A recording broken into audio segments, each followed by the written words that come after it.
Hello there, welcome to the Saroy channel and welcome to my Omnibus series. I've got so many of these omnibuses that are going to come out so that you'll be able to listen to an hour's worth of stories, which I know you're going to love. You know, the thing is that telling stories is such a fine art, and it's something that was practiced hundreds of years ago when people didn't have the technology that we have today. And everyone would gather around the fire and listen to a wonderful story. And also, what is so wonderful about a story is that personally, I think it is the best way to go to sleep. Every night when I go to bed, I always listen to stories. And that's something that parents used to do with their children. It's something that they still do with their children. There's nothing better than a good story. And so I hope you're going to enjoy this series. And before we start, I just want to say, do subscribe to my channel because you don't want to miss out on anything. Because I'm in for the long haul and I want to make sure that you get the most stunning stories to go to bed with at night or to listen to when you want to be one of those people sitting beside the fire and listening. Don't forget to subscribe to my channel and let's get started. I hope you're going to enjoy the omnibus. Dear Sarah, and all your lovely listeners, Martha Penthrift was boiling over with a silent frustration, like a kettle on the hob that was running out of steam. She impatiently sat back on the comfortable leather seat of her silver BMW, waiting and waiting as she released a huge, weary sigh. This time her silver BMW was parked outside a pretty cottage on the Oregon coast, with a huge for sale sign on the outside of the property. Why were some customers always so damn late? She had informed her clients that the appointment was for 9:30 sharp and to be punctual, as there were a plethora of interested parties eager to view the cottage, which of course was a barefaced lie. But they didn't know that.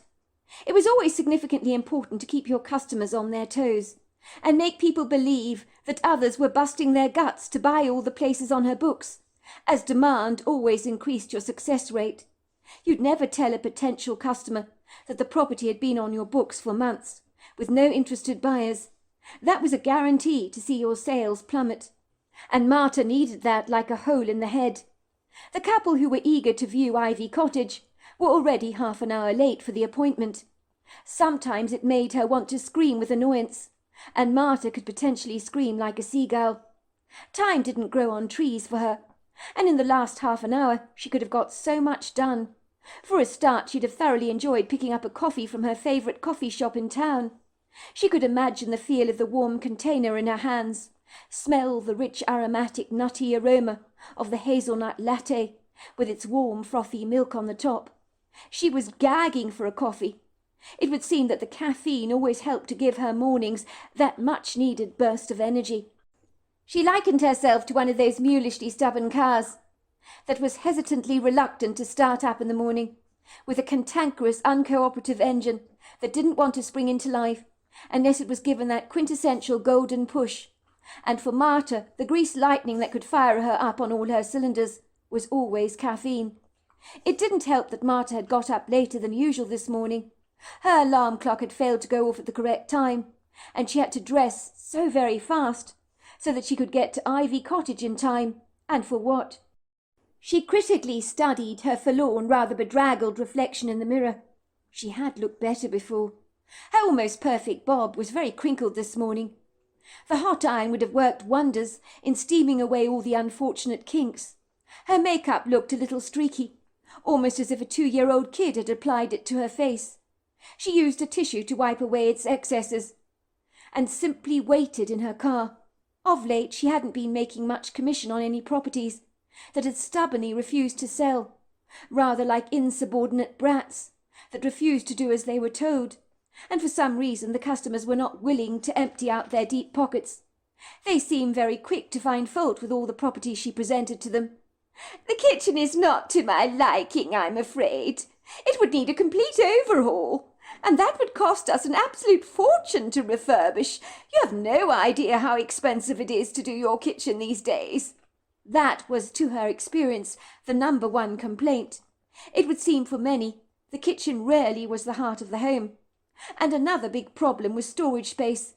People love to have walk-in closets these days, and an army of space to store away all their clothes. Over the last few years, the property market had reached a little bit of a slump in the sought-after part of the world, and Marta needed the commission from a big sale very badly. She was hoping her next customers would bite the bait, like a hungry fish on the end of a fisherman's line, salivating over a big fat juicy worm. But whether that was going to happen was extremely debatable. The trouble was that Ivy Cottage, although charming, had a few plumbing issues, and it needed some TLC, and many buyers wanted to buy properties requiring the minimum amount of renovation. Nobody was in the mood to take on any extra work. They wanted to move into a seemingly perfect home. But didn't people realise that perfection did not exist? "I've got to push for a sale," Marta told herself. "Just brush over the things that are less desirable about the place. Cross your fingers and toes. Beg God and the heavens above to make this couple fall head over heels in love with the place. When you know you've got them by the short and curlies, only then briefly mention the plumbing. You don't let the couple know how expensive those issues might cost them." Marta always knew by the look in a customer's eyes when they'd fallen in love with a place, and oh, how she loved that look. She'd seen it often enough in her years of experience as an estate agent, and when that happened, the sale was plain sailing, like a boat gliding seamlessly across a turquoise blue ocean in perfect weather. You could tell the customer that a storm was brewing at that point of the sale, and they would not be remotely discouraged. When Marta saw that quintessential look in a woman's eyes, she knew the sale was coming. It was like the pilot light had been lit in the geyser. She could smell it as powerfully as a hound hot on the trail of a fox.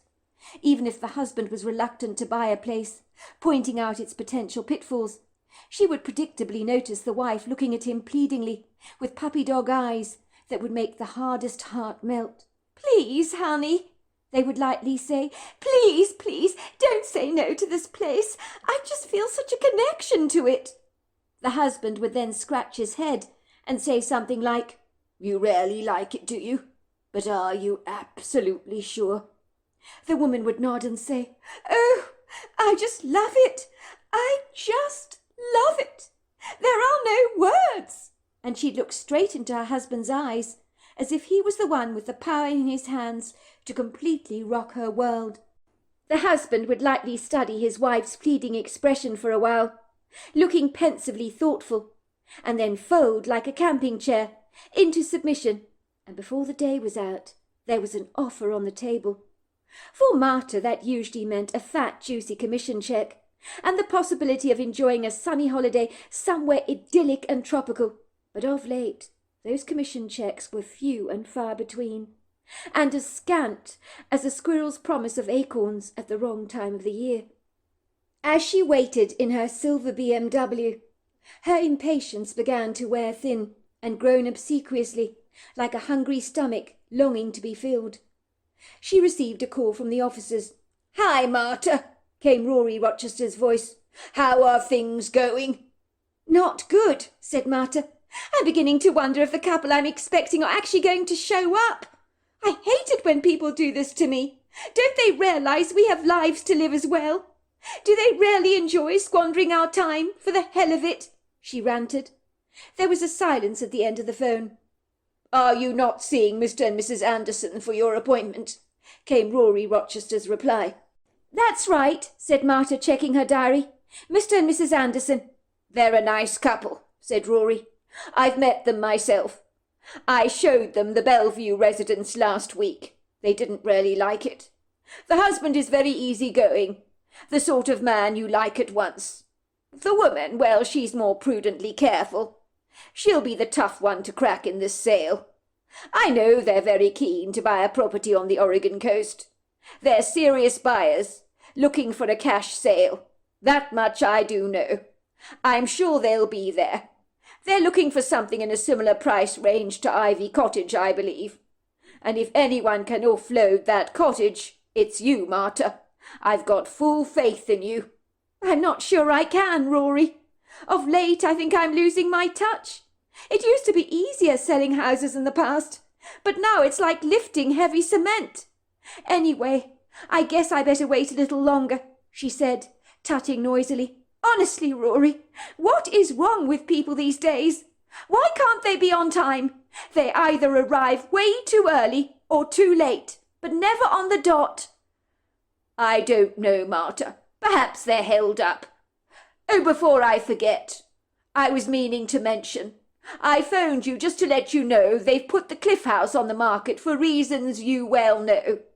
The couple living there couldn't take it any more. Same old story, I'm afraid. They put the house on the market for a song. They want a very quick sale. The house is open to viewings at once, even as I speak.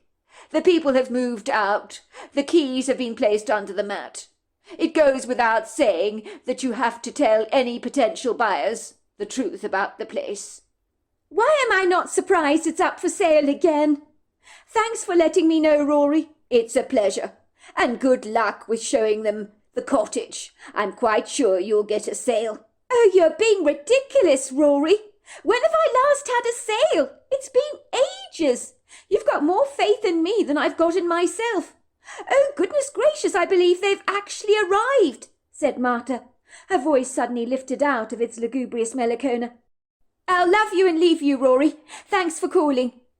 Marta glanced outside her driver's side window to see the couple arriving in a large white SUV. They parked directly next to her. She could already predict what they would likely say. Sorry we were late, but we got awfully lost. The traffic was so unbearable. Marta opened the door of her car and got out with a bright sunny smile on her face. It was important to look friendly, even though she'd have preferred to frown, but that would likely mean the sale would slip through her fingers like butter.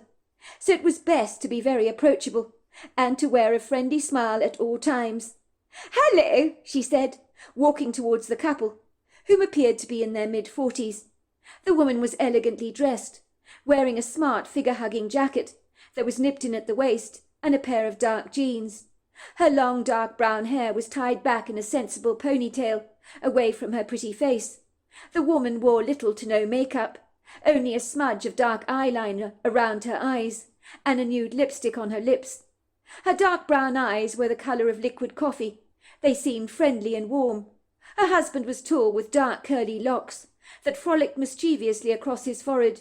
He had an enviable mop of thick, luxurious hair that seemed not to have any intention of receding. He was one of the lucky ones, Marta thought, and handsome to boot. Hello, Mr. and Mrs. Anderson. I'm so glad you've arrived here. It's a pleasure to meet you, she said, reaching out to shake their hands. How was your trip? Please call me Malachi, said the man warmly, flashing a magnanimous white smile at Marta. This is my wife, Lenora. We don't stand on ceremony. We like to be called by our first names. Well, first names it is then, she said. My name is Marta, by the way. As I say, it's a pleasure. She liked Malachi at once, but still felt reasonably piqued that they had been treacherously late. But it was rather difficult to hold a grudge when the couple seemed so friendly. To her surprise, they didn't apologize for being late. Indeed, they made no mention of it, even when she pointed out the time. We'll have to be quick about this viewing, she said. There are other people that need to see the cottage. That, of course, was another one of her lies. She wanted her clients to feel guilty for being late, but her tactics were clearly not working. The oblivious couple just nodded, and Malachi, holding his wife's hand, followed Marta around the property. First on the outside, of course. I understand from my colleague, Rory Rochester, that you've been viewing quite a lot of properties on the Oregon coast, and that you're not from around these parts. That's right, said Malachi. You heard correctly. And yes, indeed, Rory Rochester showed us around quite a few properties. We're actually from Alabama, would you believe it? But I've always, well, when I say I've always, I'm referring to my wife. She's the one that loves this part of the world, and she's persuaded me that it is quite lovely here. I have an online business, you see, so it doesn't really matter whereabouts we live. I can work from home. But why Oregon? Asked Marta curiously. My grandmother, said the woman, looking melancholic for a moment. as if briefly reminiscing on nostalgic, wistful memories from her past. "As my husband's told you, I've always rather loved this part of the world. I used to come here a lot when I was a girl, to stay with my grandmother. Unfortunately, she died recently. We came back here for her funeral. It brought back a flood of memories for me. My grandmother Alice was such a gentle soul, you know. Malachi thought it was so beautiful around here. It was actually his idea, I might remind him," she said, looking up at her husband warmly and patting him on the shoulder. "He was the one who said to me, 'Why don't we come and live here?' And I realized that nothing was stopping us apart from our own children. We've got 2 cantankerous teenagers, you know what they're like, who're not exactly happy about leaving their friends behind. But I've been telling them they'll make new friends if we move out here. But in truth, we haven't found anything we really like. Your friend Rory Rochester, or your colleague if you like, he's been most helpful. But we still haven't found anything yet. We want something with spectacular views over the ocean. I mean, if we're moving here, sea views are a prerequisite. Otherwise, what is the point?" "Well, Ivy Cottage will not disappoint in that case. It boasts magnificent views over the ocean, and it's in an idyllic location," said Martha quickly, her voice sounding as professional as a holiday brochure. Martha was pleased. At least this showing may not be a complete waste of time. Indeed, every room in this cottage overlooked spectacular ocean views. But you couldn't walk directly to the beach from the house. It would take you a good 25 minutes to get there on foot. But that didn't seem to concern the couple, which was a promising start. So maybe this showing wasn't completely redundant after all. "So what do you think of the place so far, from the outside, I mean? It has got curb appeal, don't you think?" "Oh, definitely. It looks very promising," said Malachi. "It's quite poetic, isn't it? The way you'd expect a cottage to look. The flower beds are very pretty, and it has some of that classic old-world charm that you don't find in more modern properties." "It is attractive," said Lenora, who seemed a lot more practical. "But the main thing that I need to ask you, Martha, is does everything work?" Her bird-like brown eyes met Martha's, as if studying her eyes for any signs of duplicity. Martha grimaced. "Well, you know," she said, laughing uncomfortably, as if she'd got caught with her hands in the till. "Old houses, they can have potential problems that you won't find in a more modern dwelling. This charming cottage was built in the 50s. It has since been renovated so that the rooms have been opened out to bring in some more light. The structure is sound, but there are a few issues with the plumbing that need to be addressed. But otherwise, it is an apple pie order." "I see," said Lenora tightly, her jaws stiffening, her lips parting at these unsettling revelations. "I can honestly say I don't like the sound of that, Martha. You know what the feng shui experts say? They say that plumbing problems are a no-no when it comes to buying a house, as your financial prosperity might literally go down the plug hole. And they mean that, you know. Anyway, show us around the cottage, will you? And then we'll talk." Martha could feel her heart drop like a large stone being flung into a wide body of water. She could already see the sail drifting past her like an abandoned log floating on the water that could not be reached, that was getting further and further away from her. She desperately needed the sail. She needed this couple to bite the bait. She was desperate. She straightened out her back, and with a professional voice, she began to lead the couple through the house. "Look at those fabulous views," she told the couple. "Aren't they very prepossessing? Imagine getting up every morning and looking out at those views every day. It's also not terribly far to get to the beach. You can walk through a green leafy neighbourhood, and in 25 minutes you will be there. This cottage is close to the town, and a very sought-after school is in the neighbourhood. Perfect for your teenagers. And you've just got to see the adorable kitchen. You are going to love it." The couple oohed and ahed appropriately, but Martha could see by the woman's stiff, unyielding expression that Ivy Cottage had not softened her heart in the slightest, and that meant the sail was going to nosedive to the bottom of the Pacific Ocean and be forever lost. She couldn't let that happen. She had to get a sail. "It's very good to meet you, Marta," said Leonora, once they'd reached the main bedroom.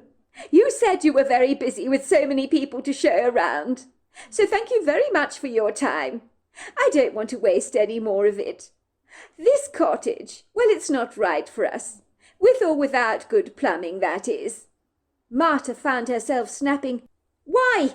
What's wrong with the place? It's got the ocean views you wanted, hasn't it?" she said curtly, unable to disguise the abrupt annoyance in her voice. The words had come out of her mouth faster than she knew how to stop them. She was sounding like a precocious, petulant, whiny teenager who'd been told by her very disagreeable parents that no, she could not go to the party. She very nearly stamped her foot obstinately, but managed to restrain herself from doing so. She was an estate agent, for goodness sake. You were supposed to smile, weren't you, so that your cheek muscles became physically exhausted from the exertion. She should be nodding in agreement with the couple, making them feel warmly welcome, as if they knew they were in the very best of hands when dealing with her. But she knew her blue eyes were not concealing her belligerence, and her watery smile had lost its buoyancy, like a punctured beach ball, and so now her deflated, bemused face was wearing a contentious frown that she could not wipe away. Leonora looked at Marta in surprise. She hadn't expected the estate agent to react so aggressively. She took a step backwards, as if slightly intimidated by the agent, and said tentatively, "As I said, Marta, I'm very appreciative that you've shown us around today. I really am. But if you must know, the views aren't good enough for me. I know you think they're great, but I think they could be a whole lot better. I can't help feeling that the ocean seems far away from the windows in the house. Yes, you can see it, but it's not close enough for me. And a 25-minute walk to the beach, well, that's a little bit far away." If the agent was going to be abrupt with her, she'd play her at the same game. Marta raised one of her perfectly professional curved eyebrows. The views weren't good enough for her. You've got to be kidding me. They were pristine views. If this couple wanted views, she'd give them the very best views money could ever buy. "Come with me, in that case," she said. "I've got the perfect place for you. Follow my car, and I'll take you to the house on the cliff. It's got views to die for, and if those views won't suffice, I can honestly tell you, hand on heart, that I cannot help you in your endeavours to find the perfect place, if this place does not dot your T's and cross your I's." This time it was Leonora who looked stupefied. She shook her head. "A house on a cliff? I don't think we could possibly afford a house like that. Everybody knows houses like that are exorbitant in cost. It's only the insanely wealthy that can afford places like that, surely." "That's where you're wrong," said Marta, giving the couple a smug grin. "The owners of the cliff house want a quick sale. I think the price will be very agreeable to you.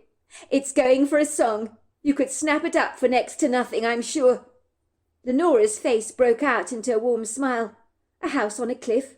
Could she dare to hope for something as marvellous as that? Surely a dreamy house like that would be completely out of their price range. Who in their right mind would sell a house like that for a song? Unless, of course, there was a whole lot wrong with it. Maybe it was haunted. That would explain it. Or perhaps the structure was unsound. Or maybe someone had been murdered on the premises. That would make a house price tumble to an all-time low. All these things would need to be investigated, of course, but it wouldn't harm them to see the place. "What do you think?" she asked Malachi, her eager eyes meeting his, her heart fluttering wildly in her chest, her fingers going clammy with anticipation, as the estate agent's eyes were pinned on them. They became hungrier than ever for this sale. Malachi smiled broadly, from the estate agent to his wife. He brushed away some of the dark ringlets of his hair that had got unfortunately caught up in his eyes. He shrugged his broad shoulders, his eyes gingerly skimming over his wife and the expectant gaze from the estate agent, who was beginning to look marginally impatient with them, as if she'd had her fill of people wasting her time, and would happily spit them out of her mouth like a baby rebelling against its liquidized pumpkin. as its well-meaning mother was cramming a spoon of it down its throat. Malachi found himself feeling sorry for Marta, for she looked like a woman who'd been worn away by her own frustration. It was clearly not an easy job to sell houses, and by the looks of the dark, conspicuous shadows under the estate agent's eyes, Malachi correctly deduced that business had not been good for Marta of late, who looked as if she badly needed a cup of sweet coffee and a warm, comforting hug. Malachi had no way of knowing how right on the money he actually was. Malachi was the kind of man who wore his heart on his sleeve, and was highly intuitive as far as people were concerned. He found himself able to read the thoughts in people's minds that had been a gift he'd enjoyed since he was little, and people would often exclaim, "How did you know what I was thinking, Malachi?" And he wouldn't know how to answer them, but he just did. "What harm can it do?" said Malachi insouciantly, giving the estate agent an encouraging wink, as if reassuring her that her flagging hope was not entirely lost, and that maybe, just maybe, there was still the faint promise of a sale within her grasp. "Let's see the place." "Good," said the estate agent, sounding more upbeat, her scowl suddenly bouncing back into a bright smile that failed to meet her eyes. That would only happen if a sale was a dead cert, but this couple were about as reliable as walking over a bed of sharp nails. "In that case, let's go. What are we waiting for?" "I need you to follow me in your car," said Marta, jangling her car keys in her hand and guiding the couple out of Ivy Cottage. Soon the Andersons were following Marta in her silver BMW, out of town and up curvaceous roads, past vast strips of uncontaminated turquoise ocean with exquisite golden beaches, until they drove up a mountainous incline, where pretentious, ornate-looking, lofty mansions that knew not the meaning of the word modest had extravagantly stolen for themselves large pieces of prime real estate, with not even an ounce of embarrassment in doing so. On the contrary, they stood up arrogantly against the mountain, with a cocky, self-assured, swaggering assertiveness and an unrestrained vanity, determined to be bigger and better and more magnificent than their neighbour's mansion. These grandiose houses, that had torn a large hole into deep pockets, demanded to be noticed, like a Jackson Pollock painting that refused to be overlooked. They were like the hopeful participants in a beauty pageant that were certain they would receive the crowning glory, and if they didn't, they'd stop at nothing to grab the crown next time round, with a few cheating nips and tucks here and there. All these vast, sprawling mansions, dripping with the pompous wealth of new money, had indiscriminately stolen exquisite ocean-front views for themselves, and greedily snatched away large plots of land, not afraid to be ostentatious and self-indulgent to the extreme. Some of the grand properties on the lowest elevation of the mountain had procured for themselves private beaches. As the Andersons drove up the mountainous incline, surrounded by a wealth that was almost repugnant to Leonora, who secretly hated and despised people who were this stinking rich, no one needed this amount of money. It made her sick to her stomach, for it announced to her the cruel unfairness of life, the ongoing battle between the haves and the have-nots, the big discrepancies between the rich and the poor, and the middle classes that were becoming poorer by the day, thanks to the gluttony of governments. Very soon there'd be no middle classes left at all, the way things were going. Leonora's heart had been fluttering wildly in her chest. It was swinging backwards and forwards like a pendulum with anticipation, for she knew without a smidgen of doubt that there was no possible way that she and Malachi could afford a property in these parts. There must be some dreadful mistake or misunderstanding. Did the estate agent think they had deeper pockets than they really had, or vast suitcases filled with gold bullion hidden away in their loft at home? Did she think that Malachi was the descendant of the man responsible for the great train robbery?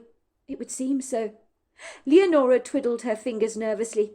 They became more clammy by the minute. She could see that Malachi's hands were holding on to the steering wheel so tightly that the whites of his knuckles was beginning to show. He was feeling it too. The certainty that this estate agent had made a grievous mistake. She had overestimated the amount of disposable income they had to burn. A small voice came out of her mouth that was flatter than champagne that had lost all its fizz. "Malachi, there must be some dreadful mistake here." Did you not tell the estate agent how much money we have to spend? She doesn't by any chance think we're related to Sir Elton John, does she? Or that we're second cousins of Elon Musk? No, sweetheart, I didn't, said Malachi, reaching out to squeeze his wife's hand. We'll humour her, shall we? See the property, then ask her how much it is. We'll be completely honest with her. That's all we can do. If she thinks we're made of money, she's in for a rude awakening, that's for sure. You're right, Malachi. She was certainly brusque, wasn't she, when she was back at Ivy Cottage with us, showing us around? She jumped down our throats after I said we'd seen enough. She actually frowned at me, and almost had a hissy fit on the spot, when I exclaimed that the views weren't good enough. I mean, she actually said, "What is wrong with them?" I hope this is not her spiteful way of getting her revenge on us, saying if we want a good view, then you need to pay millions of dollars for one. I hope this is not some kind of macabre, twisted joke on her part. Well, if it is, sweetheart, we won't be laughing. She'll be the one with egg on her face, not us. After they had driven past the showy pomp and pageantry of the grand mansions on the mountain, that were becoming to Leonora like a golf ball stuck at the back of her throat, that was rather difficult to digest, and was stinging her with extreme discomfort, soon they reached the last part of the journey, as the SUV rattled rather precariously on rubber wheels that grazed a high incline, until finally their SUV breathed a sigh of relief, as their white car finally reached the top of the cliff. Malachi soberly killed the engine, parking his SUV behind the silver BMW, on a very agreeable flagstone driveway. This was when the Andersons first laid eyes on the humble, contented cliff house that they had learnt had stood there for generations, on very solid foundations, basking very modestly in the full glare of the morning sun, its skin the colour of a Georgia pink peach, shining like an illustrious mother of pearl. In its marvellous simplicity, it outshone all the pretentious mansions they had previously encountered. It was like a matriarch figure, and seemed to smile at them, as if reaching out to give the couple a warm, all-encompassing hug. The house boasted floor-to-ceiling glass doors that generously opened out onto limestone patios. It was not sweating gold from its pores, nor was it ostentatious or fluffy, and although classic in design, the modern influences did not steal away any charm. It wasn't overdressed like the ugly sisters in Cinderella, believing the more they wore on their person, the more designer accessories they carried, the more irresistibly beautiful they became.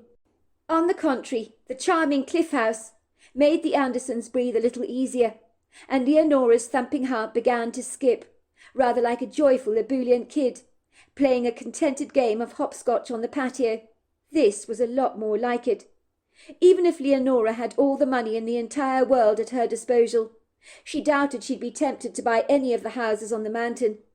She would have never been comfortable living in some of those luxurious mansions, owned by the super-rich. They were far too vulgar for the likes of her, where money had far exceeded taste in every sense of the word. "Well, what do you think?" asked the estate agent, her eyes now covered in a zooty pair of dark glasses, and her black jacket being blown friskily by a mischievous brisk wind. "It doesn't get better than this, does it? I bet you never anticipated views quite like this. You seem rather thrown off course, rather shocked that I'd bring you to a place like this. Isn't it magnificent?" The Andersons seemed lost for words, as they stared out at the views in a trance-like state. Up here you could see everything for miles around. You could hear the crashing sounds of the thunderous ocean thrashing against the rocks, and smell the sweet scent of sea salt whispering in the air.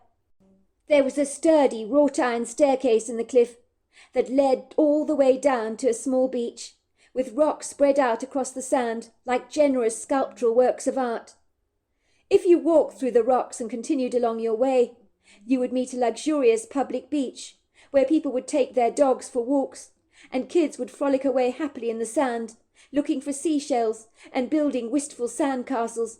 You could literally leave the cliff house, descend the long iron staircase with its wrought iron railing, and a little walk would lead you towards some magically pristine beaches. It certainly didn't get better than that. The Andersons had failed to answer Marta's questions, They seemed so caught up in the view. So she repeated her question. "What do you think?" she asked them, teasingly raising a brow. "If you're looking for views, you don't get better than this, do you?" "Out here, you're literally on top of the world," she said, stretching out her arms. "This property leads to the edge of the cliff. In the days of old, so many ships tragically got wrecked over there down on those rocks. Where your house is standing is in fact where the original foundations of a lighthouse was erected, in 1820, I believe it was. In latter years, the lighthouse was brought to its knees. There were issues with the structure of the building. The cliff house is part of the original lighthouse that was converted into a home, and the man who lived on the house would come out at night and signal across the water with his flashlights, just to warn any wayward ships about the treacherous rocks below, because you see the lighthouse wasn't there anymore, so his family would do that for years. You can see how fearsome some of those rocks are. Imagine a ship getting ensnared by some of these beauties," she said, pointing to some of the rocks that protruded through the water, like hundreds of sea creatures basking in the sun. "You're asking me what I think?" asked Leonora, studying the estate agent through narrowing eyes. "Do you really want to know what I think?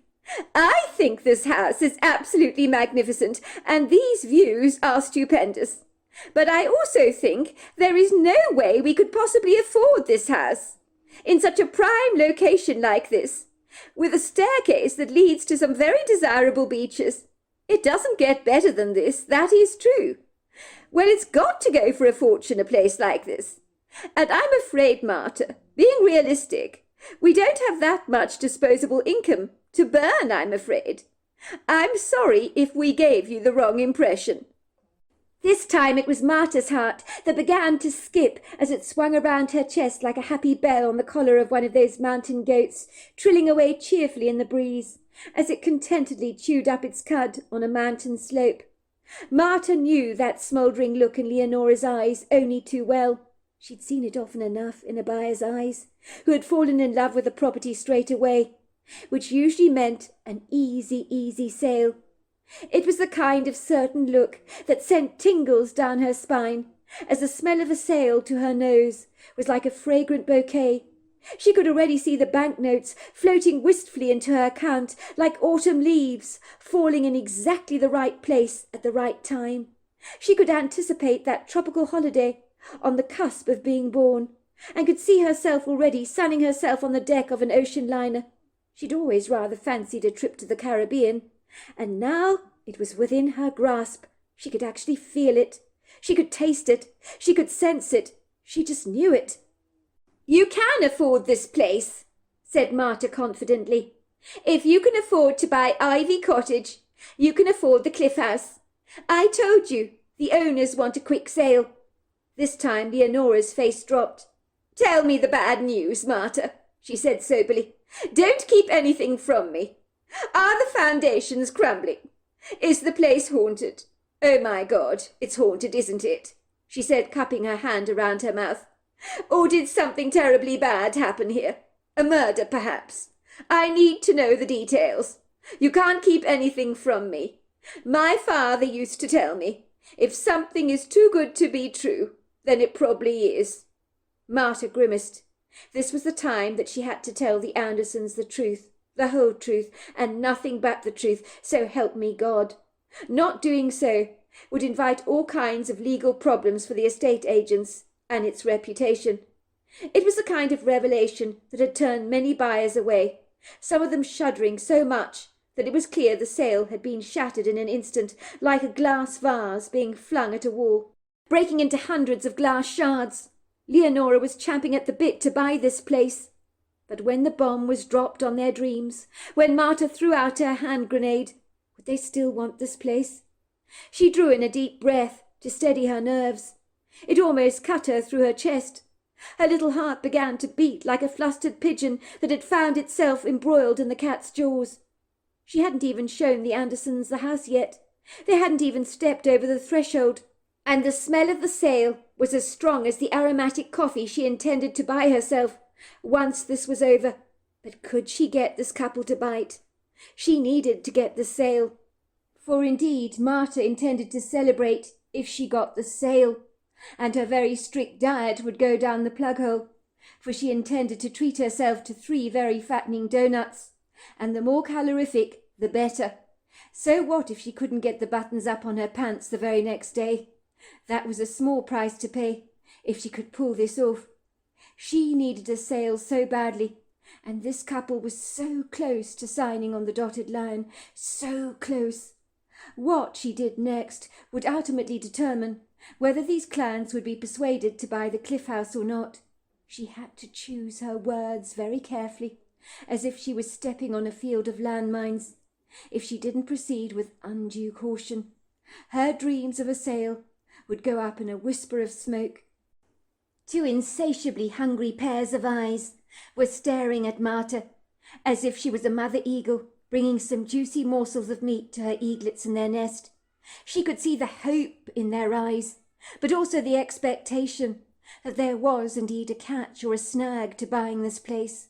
The Andersons were waiting for the disappointment, like unexpectedly discovering the pip in a pitted olive that very nearly cracked a tooth, only a whole lot worse than that, of course. But the question was, what was the catch in buying the Cliff House? There had to be one. And as Leonora waited for Martha to speak and to spill the beans, never before had she been so apprehensive to hear what an estate agent would say to her.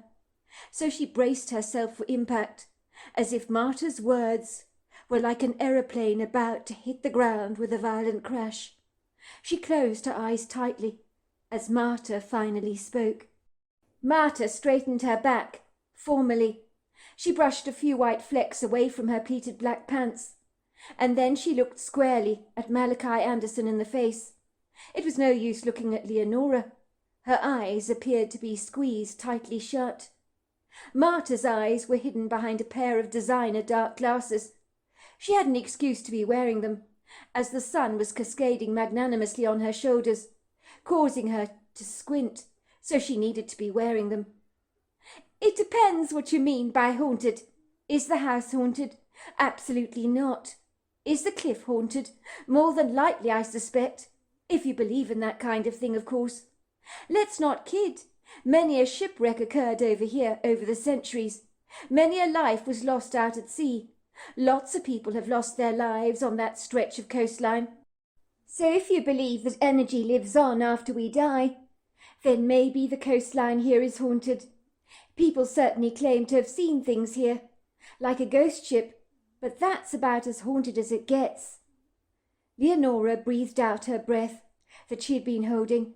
"Well, that's quite the relief," she said, looking at Martha.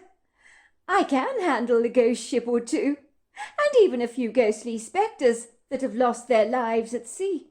As long as they don't trespass across the threshold of the house, I'm fine by that," she said, suppressing a laugh. "There is just one thing that I failed to mention," said Martha. Leonora's heart, that was beginning to skip again, suddenly began to boom rather violently. This was it. This is what Martha was going to tell her. This was the deal-breaker that was going to thwart them from buying the Cliff House. Please God, may it be something that they could actually live with, because she so wanted this place. She was secretly hoping that the house had some plumbing issues that they needed to address. She could easily live with that, even though for Ivy Cottage the very same problem would have been an absolute deal-breaker and a non-starter. But you could make allowances for a spectacular house like this that you really wanted. You could stretch the elastic band of what was normal to be acceptable in a house sale. Leonora had already started envisaging drinking her coffee on the limestone patio every morning, staring out at the exquisite ocean-front views. Once again, the Andersons fixed their gaze on Martha, both of them staring at her moving lips, as if they were both hard of hearing and needed to read them. They were almost afraid of her words, for they knew what she said next would be the difference between buying or not buying the Cliff House. It would seem both Malachi and Leonora both wanted this house more than they wanted anything else in the world. It was much like that when they met each other for the very first time. Love at first sight. This house would be hard to turn away. "Come with me," said Martha. "I need to show you both something. They followed Marta. She was walking towards the edge of the cliff, but she didn't get too close. I need you both to appreciate just how sheer and dangerous this cliff actually is when you get close to the edge. I hope you don't suffer from heights, because when you look down, it is quite a drop. The couple instinctively stepped away from the edge of the cliff, knowing that if they got too close, they could potentially fall to their deaths. It was certainly a steep drop. Marta took in a deep breath and then sighed. I'm afraid this is known as the drop. It's very well known as a spot for people to come and commit suicide. Let's just say every year there are over a dozen people who walk down from the beach, climb up the staircase to get to the top of the cliff, and then they throw themselves off the cliff. It's very tragic, of course, but many of these poor souls are very broken people. The residents who live at the cliff house have been eyewitness to some of these harrowing events. Not all, of course, but enough. Some of them feel traumatized. They feel they can't possibly continue to live at the cliff house. So this property has been passed around from one homeowner to the next, rather like an unfortunate game of pass the parcel, which has meant property developers don't want to touch this piece of land with a barge pole, even though it's a prime piece of real estate. The ominous unfavourable reputation of this inauspicious cliff means they won't be able to make big bucks out of any development that they would build here. So the people living at the cliff house have to call the police when they see someone is about to attempt suicide. But I'm afraid it's often far too late for the police to stop the suicide. They tend to put up crime scene tape. The body is taken away in a coroner's van. Recently the suicide rates have increased exponentially. Life is a lot harder these days for so many. You see, so the recent owners of the cliff house just couldn't take it anymore. She said it just got too much for her, which is why she's put the cliff house up for sale. And it's why I've brought you here. So what you're telling me, Marta, is that this cliff is actually a suicide spot? Asked Leonora, staring down at the cliff ominously. This was not what she was expecting to hear. It had been the last thought on her mind, and the estate agent's revelations shook her to the core. For a moment she studied Malachi's somewhat discomposed expression.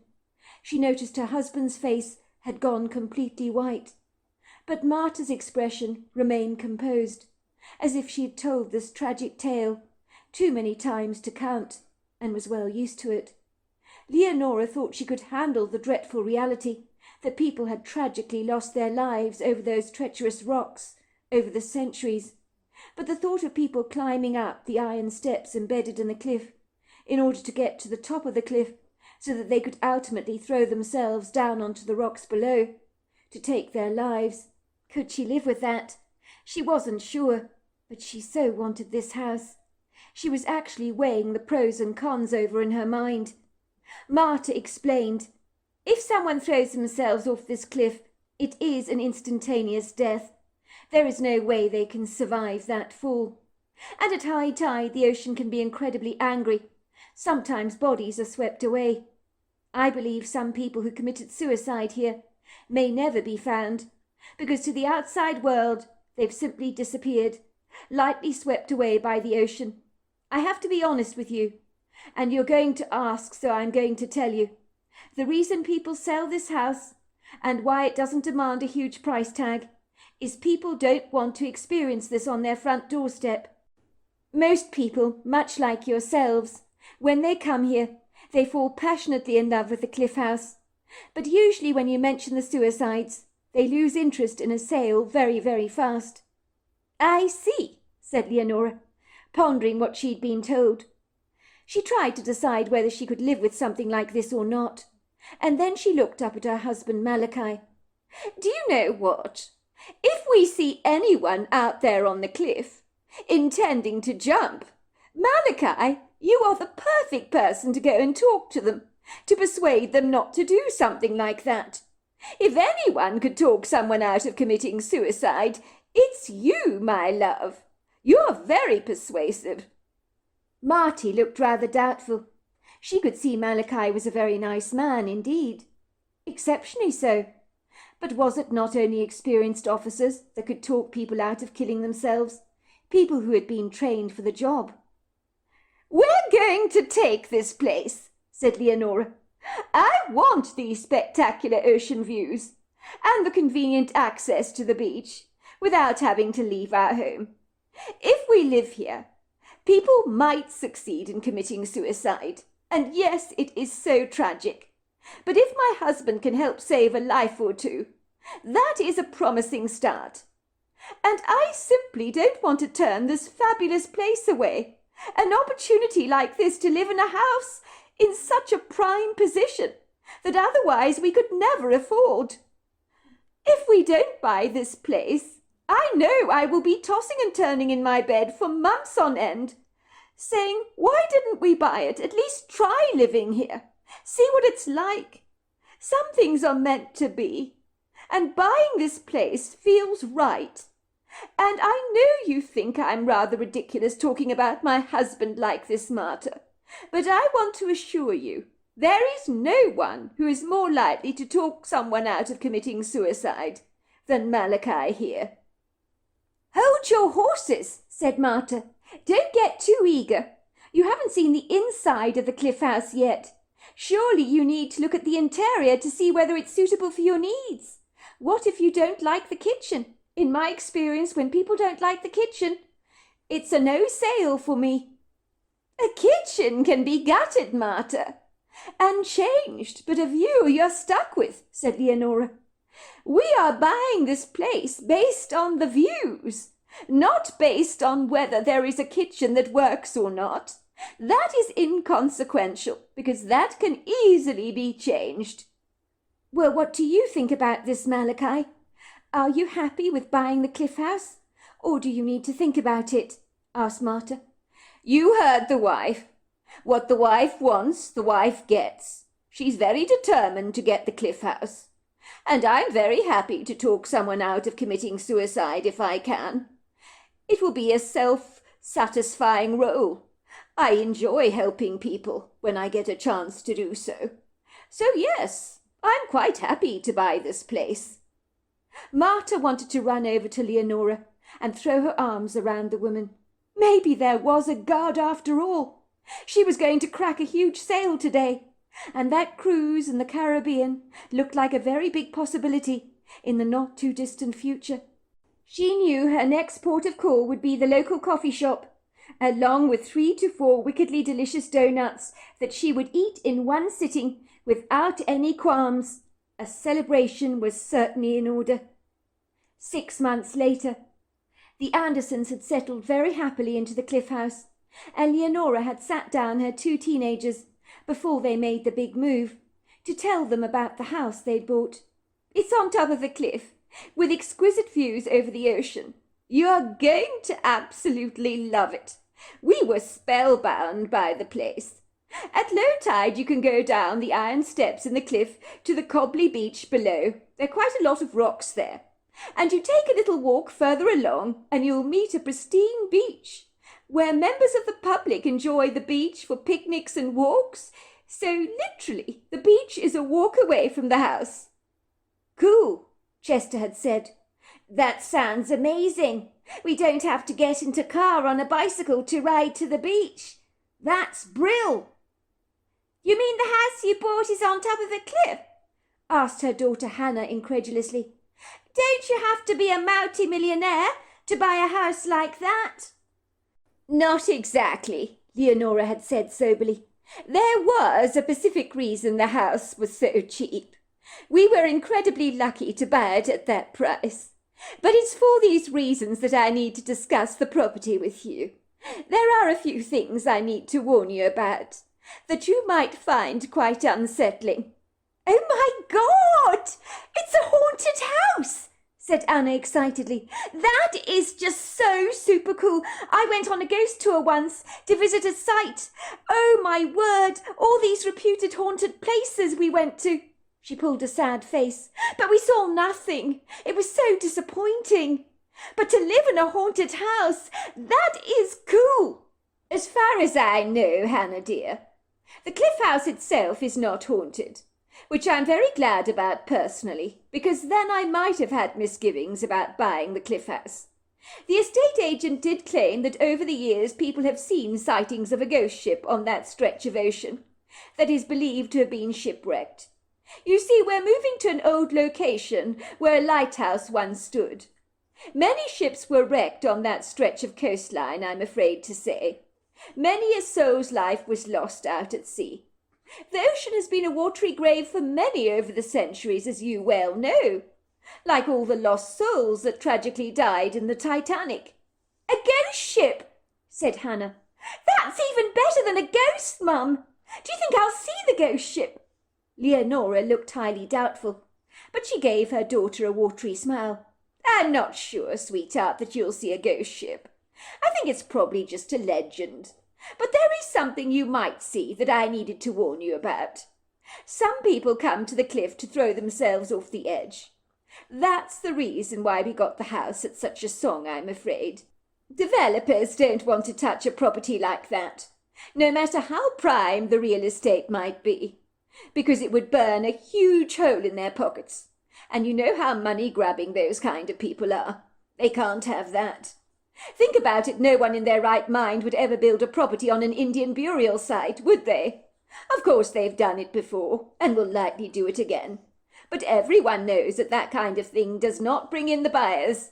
People are naturally superstitious by nature. Are you saying that people actually climb up the cliff to throw themselves over the sheer drop? Asked Hannah, raising a brow. You're kidding, right? No, I'm sorry, sweetheart, I'm not. They do that. People who are very broken. They throw themselves over the cliff. And I'm worried that you might witness such an event. But it didn't stop us from buying the place. It's so beautiful. We just couldn't say no to the property. But why do they want to kill themselves? Asked Hannah. Do you know, you ask an excellent question, Hannah. I wish I knew the answer to it. We human beings are very complex, you know. Sometimes our frayed emotions can get the better of us. Life can be tough at the best of times. And when people are in grievous despair, they want a way out. And for some, climbing a cliff and falling to their death is a quick, very efficient way to go. It's a fast end, that is for sure. That is gross, said Chester, pulling a disgusted face. Ghost ships may be cool, and I agree with Hannah on that. But people committing suicide? No, that sucks. Why would you ever buy a house like that? Are you insane, Mum? Maybe I am, said Leonora. I dare say there've been a lot of people like me wanting to buy the cliff house over the years, thinking they can overlook all the suicides they might unfortunately have to witness. And then they realise they just can't cope with all that tragedy. Then they sell up. So you're right, Chester. Maybe I will regret my decision. But what I will regret even more is missing out on trying to live in a spectacular place like that. I'll be always wondering, could I have made it work? You know your father is very good at talking to people. I think he might persuade some of those unfortunate people not to jump. And he's quite happy to help them like that, you know. When your father was in his early 20s, he helped in search and rescue with his own father. So I don't think a few lost souls climbing up the staircase to throw themselves off the cliff are an impossible feat for your father to save. He certainly wants to give it a go. You think Dad could change their minds about jumping? Asked Hannah. Yes, I do, Hannah. Your father is very good with people. If he can't talk anyone round, no one can. Your dad would make an excellent hostage negotiator. I've always said that. Even if Dad stops those people from committing suicide, why would we want to live in a place like that? Asked Hannah. Leonora drew her two children lovingly into her arms and said, Because, my love, we'll be on top of the world, and what is better than that?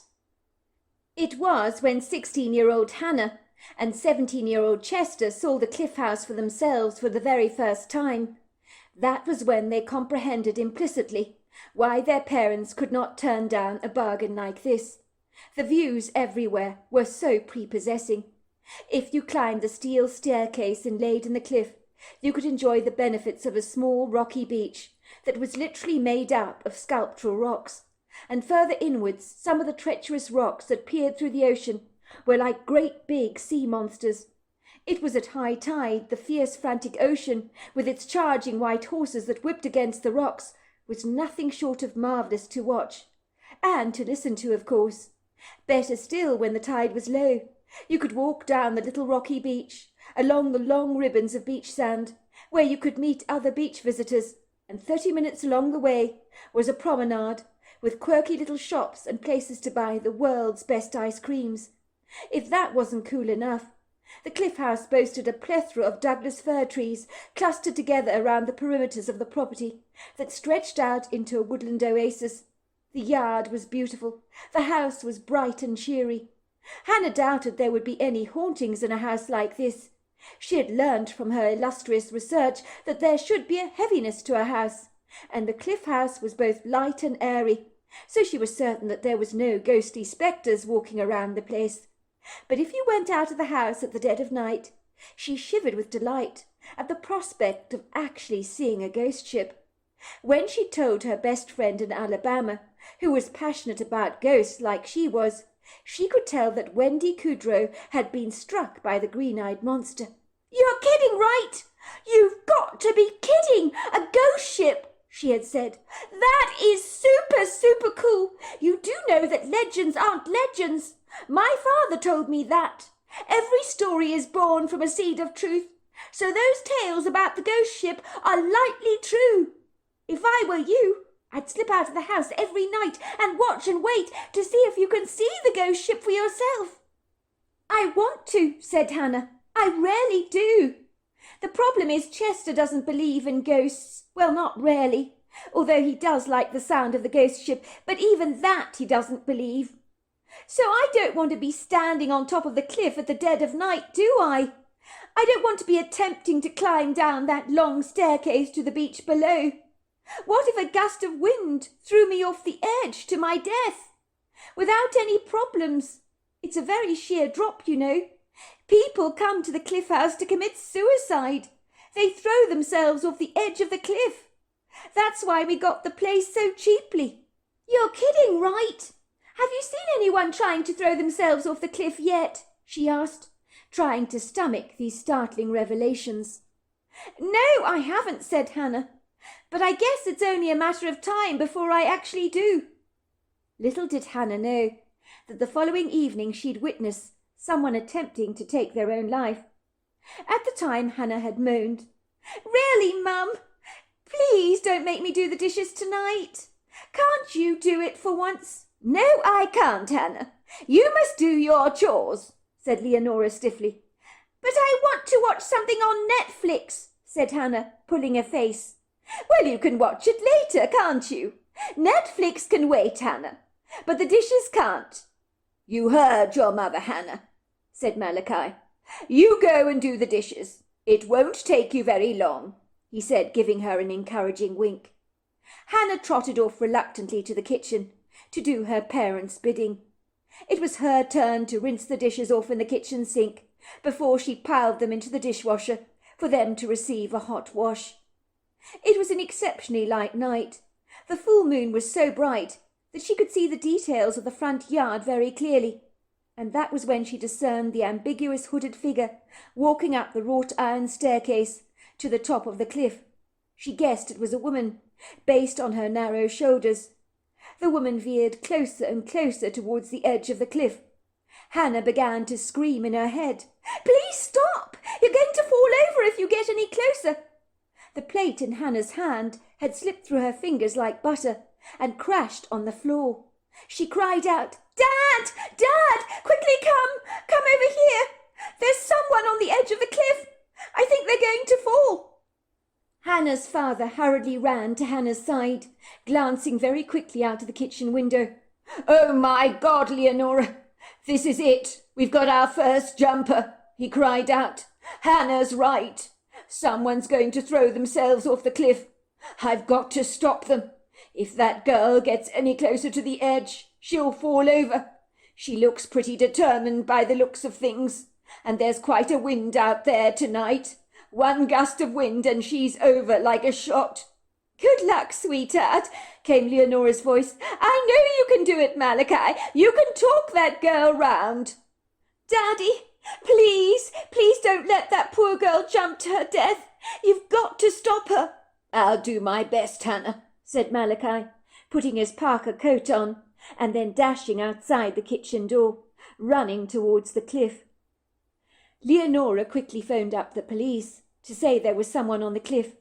"I'm phoning from the cliff house. Yes, that's right. We've got a jumper. Please be quick." Hannah was to learn quite a few things about her father, and her mother was absolutely right that Malachi was a natural at persuading people not to jump to their deaths, even though he was sometimes on the cliff for hours trying to talk them round. It would seem that in the months that were to follow, Malachi had managed to stop over 9 people from committing suicide, which was miraculous. Furthermore, he'd invited them back to the cliff house for coffee. The police had lifted those people safely back to their homes and given them literature on how they could find help. They marvelled at how Malachi had managed to persuade them to walk away from the cliff and to prevent them from jumping to their deaths. "What do you say?" the officers had asked Malachi. "I tell them I've been at rock bottom myself, when I felt like they did, but I'm glad that I never ended my life, and I persuade them that they will be glad that they didn't either." This had come as a shock to Hannah. "You mean you wanted to end your life once, Dad?" she asked, horrified by this revelation.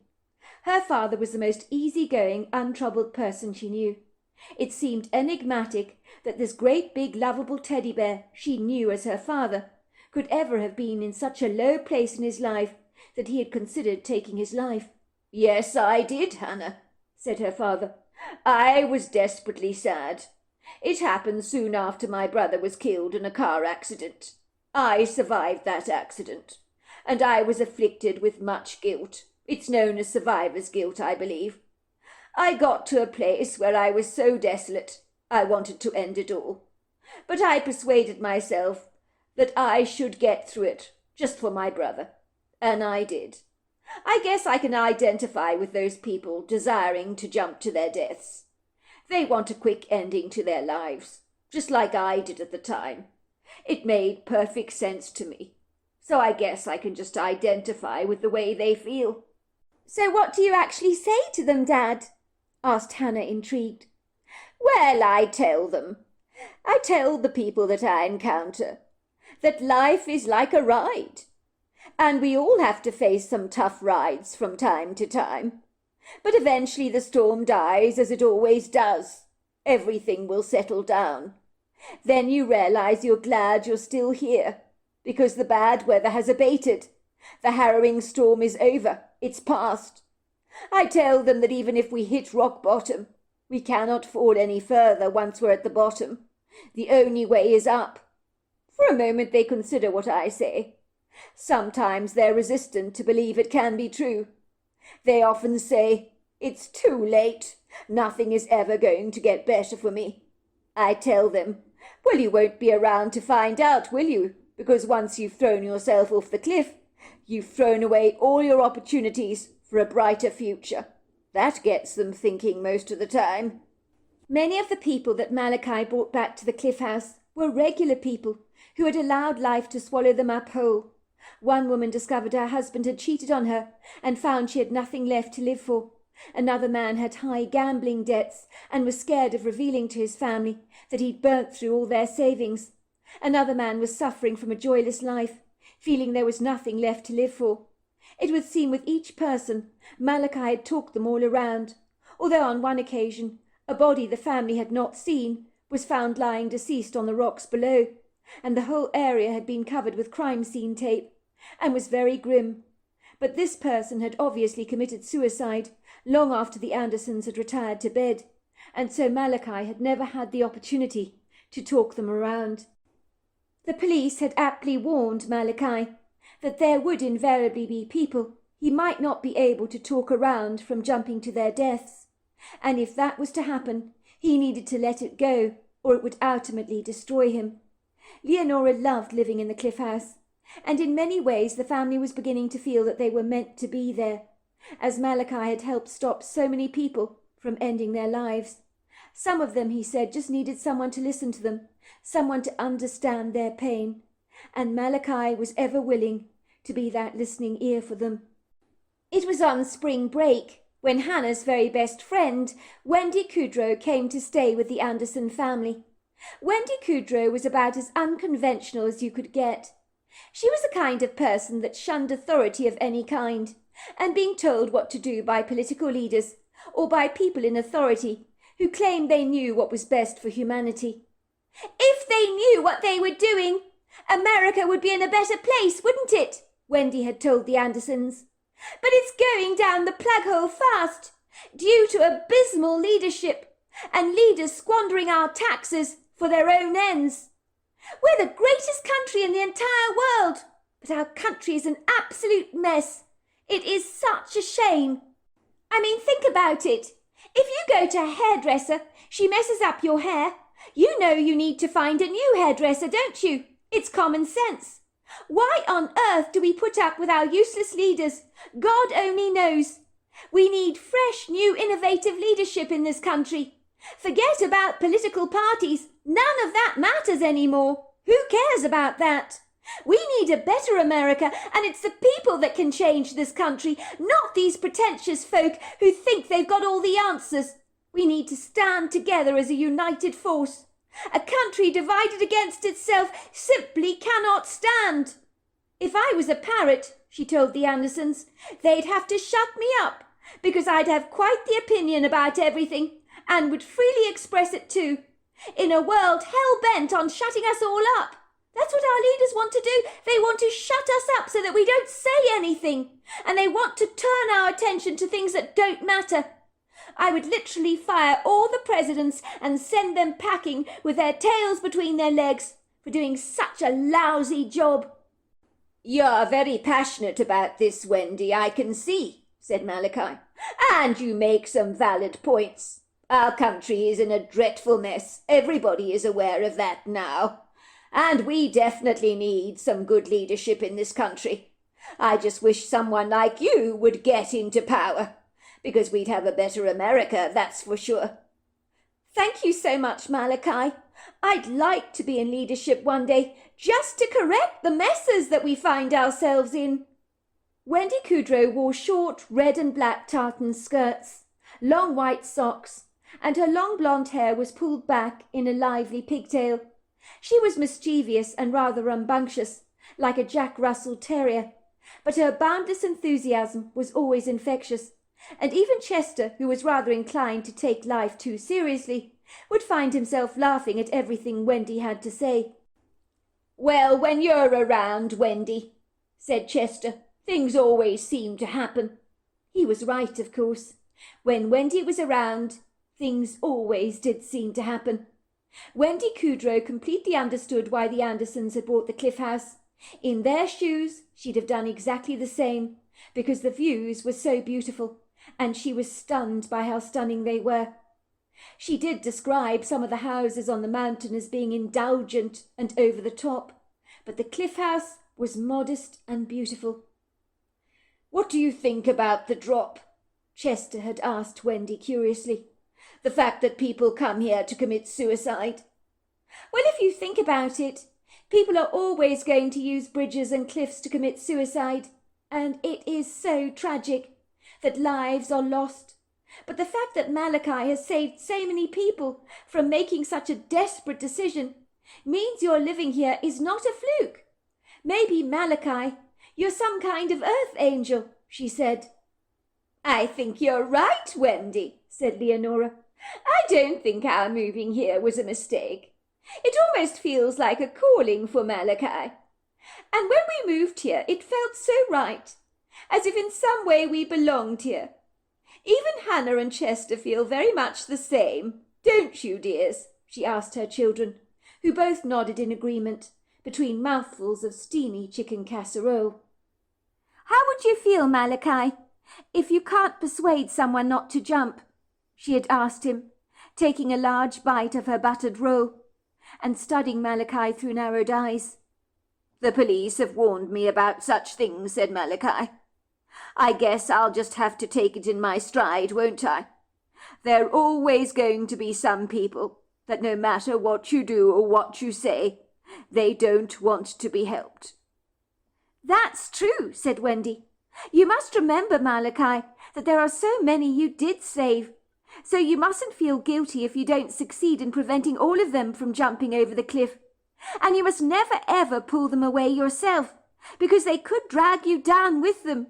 You do know that, don't you? Sometimes when you try to rescue a drowning person, in their desperate panic, the person you're trying to save inadvertently drags you down, so that you drown as well. The same rule, I imagine, applies with jumpers."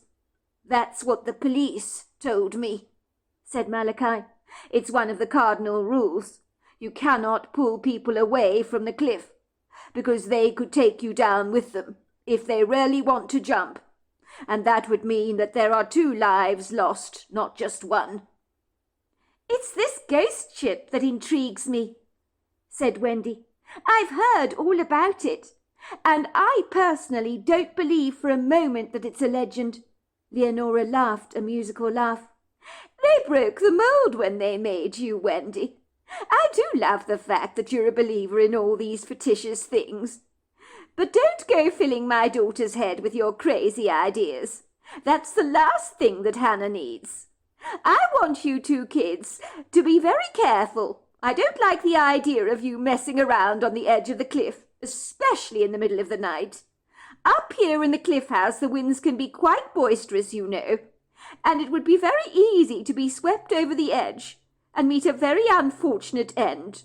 And you wouldn't want that to happen, would you? You must take these legends, I'm afraid, Wendy, with a pinch of salt. They're probably tales, you know, passed down through many generations that got exaggerated over the years along the way, just to make a story all the more exciting. But it doesn't mean it's actually true. You must bear that in mind, Wendy." "I will, Leonora," said Wendy, giving Hannah a meaningful wink, her bright green eyes full of anticipation. Hannah knew that Wendy was not about to listen to her mother's well-meaning advice. Wendy would never follow rules that were meant to be broken. Wendy had not come here to the cliff house to ignore the legends that abounded about the ghost ship, just because Leonora had sceptical reservations that such things even existed. Some people could be so closed-minded, their rigid opinions of the world almost set in stone. Wendy had found this particularly applied to intellectuals, like both of her parents, who were both scientists who believed only in the world that they could physically see, that revolved around math and science. They thought they knew so much, but in Wendy's opinion, they knew very little. How they had given birth to such an inquiring daughter who continuously thought outside the box was an enigmatic conundrum to both of them. When they said as much to Wendy, she told them, "I think I came into your lives to set the cat among the pigeons." Her father had said to her, "You're not wrong about that, Wendy dear. You do know how to stir the pot like no one I know. I'm constantly being challenged by your bizarre questions that are impossible to answer at times."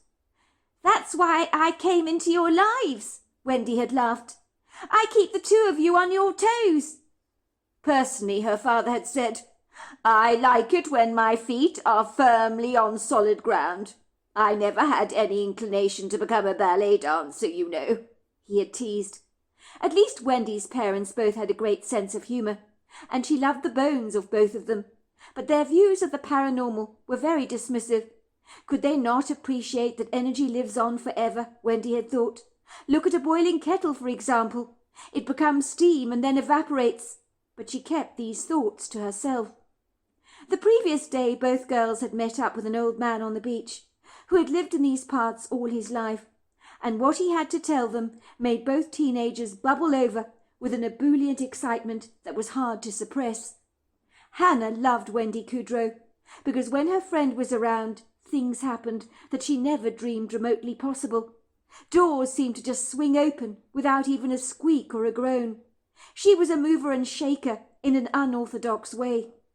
Every morning Hannah had got up early, especially on the weekends, to take a vigorous walk along the beach, but she had never once encountered this old man. Even if she had, she'd lightly have given him a smile and trotted off along her way, and not giving him a second thought. But Wendy was interested in absolutely everyone. She saw the old man like an ancient manuscript that contained so much information, who had a story to tell, and one she was eager to hear. Older people had done so much living, and many of them had stories inside them that needed to be coaxed out. "Hi!" she said, running up to the old man and dropping to her knees on the beach sand to cuddle his red cocker spaniel. The dog's colour was fading. His long ears had turned a very pale auburn colour, suggesting that she was quite old. But the bewildered dog seemed to thoroughly enjoy the fuss she was receiving from this perfect stranger. "She's beautiful," said Wendy enthusiastically, stroking the dog and staring up at the old man with animated green eyes. "I love dogs. She's beautiful. How old is she?" "She's a he," said the old man, laughing. "His name is Scott. I think in his dog years he's almost as old as I am," he chuckled. "We're both embracing the last season of our lives, I'm afraid. I'm in my 90s, you know. It seems like only the other day that I was your age. A word of warning, young lady. The time goes by very fast. So enjoy being young, because it's not going to last for very long. Believe me, before you know it, you'll be hobbling down this beach like I am and saying, 'Where did the time get to?' I ask myself that every day, you know. Life is unfortunately very short. So word of advice, make the most of every single minute." "You sound exactly like my dad. He says the very same thing," said Wendy. "But that is old. Very old. Are you really 90? "I am indeed. I wouldn't say it if I wasn't," chuckled the old man. "Don't look so shocked. I'll have you know that 90 is not really that old in the grand scheme of things. But to a young lass like yourself, I do appreciate that I must seem like an ancient relic to you," he teased. "I like ancient relics," said Wendy. "They're much more interesting than modern stuff. If you don't mind my saying, you look very fit for your age," she said unabashedly. She turned around to Hannah. "He doesn't look like he's 90, does he, Hannah?" "No, you don't, sir. You look great for your age." It was true. The man looked old, but she would never have guessed he was in his 90s. He was wearing a navy blue fisherman's tight-knit sweater with leather patches on the elbows and on the collar, with a matching pair of chinos. He looked quite smart and debonair, far too smart to be walking along a beach. But then again, Wendy had always noticed that the older generation could be very set in their ways when it came to their appearance. The man did not know the meaning of the word scruffy. She noticed that wisps of his flyaway grey hair were firmly anchored down by a tweed cap. His weathered skin clung tightly to his skull, so that his bones protruded. His skin was crinkled like wax paper that you've scrunched up in your hands. He stared warmly at the two girls, with merriment in his blue eyes. Wendy wished with all her heart that she was a seasoned artist, for she would have loved to have painted this man on canvas. She liked him at once, and true to form she was completely direct with the stranger, having no fear or misgivings about how he might possibly react to her outlandish question, which was coming next. Wendy never concerned herself with being controversial, no matter where she was. "Have you heard about the legend of the ghost ship, sir? Often seen in these parts, I believe." The old man's twinkling eyes appeared to pop out of their sockets like two bright blue marbles, and his face grew animated. Wendy knew at once. The subject of the ghost ship had lit up a spark in the old man's eyes, and was a topic of great interest that he was well acquainted with. But she had not anticipated, in all a month of Sundays. But what he said next, Wendy had never anticipated in an entire month of Sundays. "Yes, I have seen the ghost ship before, as it happens. And what an incredible sight it was, too," he said wistfully, his steely blue eyes staring out at the ocean, as if caught up in a nostalgic memory that almost brought tears to his eyes. He turned around to the girls and said, "Never seen anything like that before or since.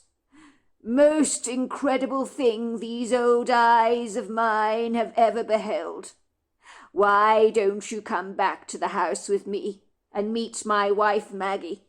She'll prepare us a lovely cup of tea, and I will tell you all about it. But before we go, I don't need you to address me as Sir. That's not necessary.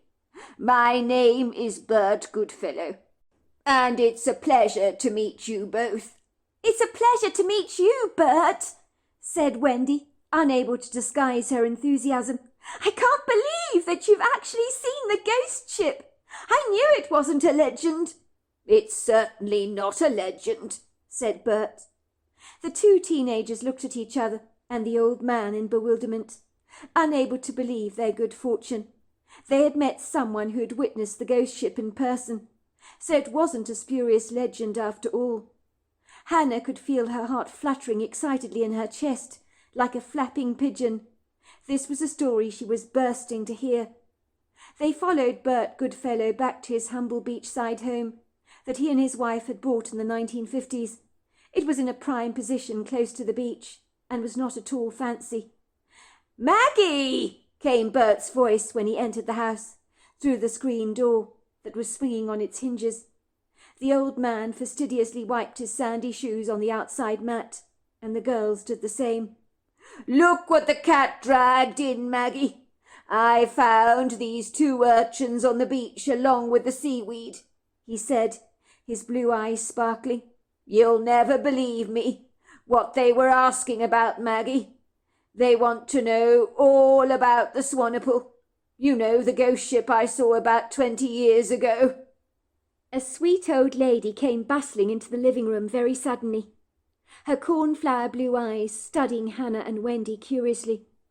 She was wearing a blue and green tweed skirt, with a green cashmere sweater, and a string of Tiffany pearls around her neck. She had thick white cropped hair, cut in a short fashionable hairstyle that made her appear younger than she actually was. But the road map of lands on her face made her so endearing, as if she had a lifetime of stories to tell, much like her husband Bert. "My, this is a treat to have such young visitors with us today," she said. "You've made my husband's day. Talking about the Swanepoel, that is. I want to tell you, for as long as I've been married to the old bugger here, he talks about nothing else. So to have an interested audience, you've made his day. I've been married to the old codger for more years than I can care to remember, you know, and this man of mine, as incorrigible as he is, can talk the skin off a horse if given the chance. Now give me your overcoats. I'll hang them up on the hooks for you in the entrance hall. And how about I make us a lovely cup of tea?" she said. "I find everything is so much better after a cup of tea. I think there's quite a breeze blowing out there today. I know they say it's spring, but here in the Oregon coast, winter seems to have a very long memory." Bert led the two teenagers into a very cosy kitchen that looked in a way as if it was stuck in a 1950s time warp. It had a wood-burning stove on, and pale green kitchen cupboards, and green and white gingham curtains. Both teenagers found it oddly comforting, as if they were being taken back in time. The vintage look of the kitchen had become trendy in some eclectic magazines of late, so in a way the outmoded kitchen had probably crept back into fashion. "You haven't had tea," said Bert, "until you've tasted my Maggie's tea. She was born in Ireland, you know. She doesn't know the meaning of the word moderation. You may not believe it, but once upon a time I had a very big gut that would hang over my pants, because I couldn't stop eating all my wife's amazing food. I think that's why I married her, you know. I fell in love with her hearty fare. These days I don't eat like I did back then, which is why my gut disappeared." "Don't listen to him," said Maggie. "I was quite a bonny lass back in the day, you know, but he'll never admit to that. Will you, dear?" she said, winking at the teenagers.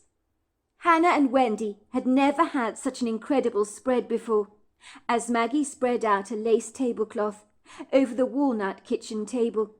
She vigorously set to work, preparing them tea, with thin cucumber and salmon sandwiches, scones with dollops of jam and clotted cream, slices of the most delicious, delectable lemon drizzle cake, hazelnut and chocolate torte, and big slices of cheese and bacon quiche. It was quite the magnificent spread, and both teenagers, their eyes stood up on stalks, for they had never had tea like this before. Wasn't this the sort of thing you got in some glamorous hotel, like at Tiffany's? Maybe Bertie really had married Maggie for her cooking. She was so old, but still cooking like the quintessential domestic goddess. She served her tea with shaking hands, in delicate china periwinkle teacups, while Bert proceeded to tell them all about the ghost ship that he called the Swaniple. Bert's eyes became so clouded with emotion that Wendy was scared he was going to burst into tears, but he didn't. Instead, he talked about that night 20 years ago, when he'd seen the ghost ship for himself. "Of course I'd heard about the ghost ship before. I mean, many legends abounded about ghost ships in these parts. I mean, there were so many shipwrecks around here in the day.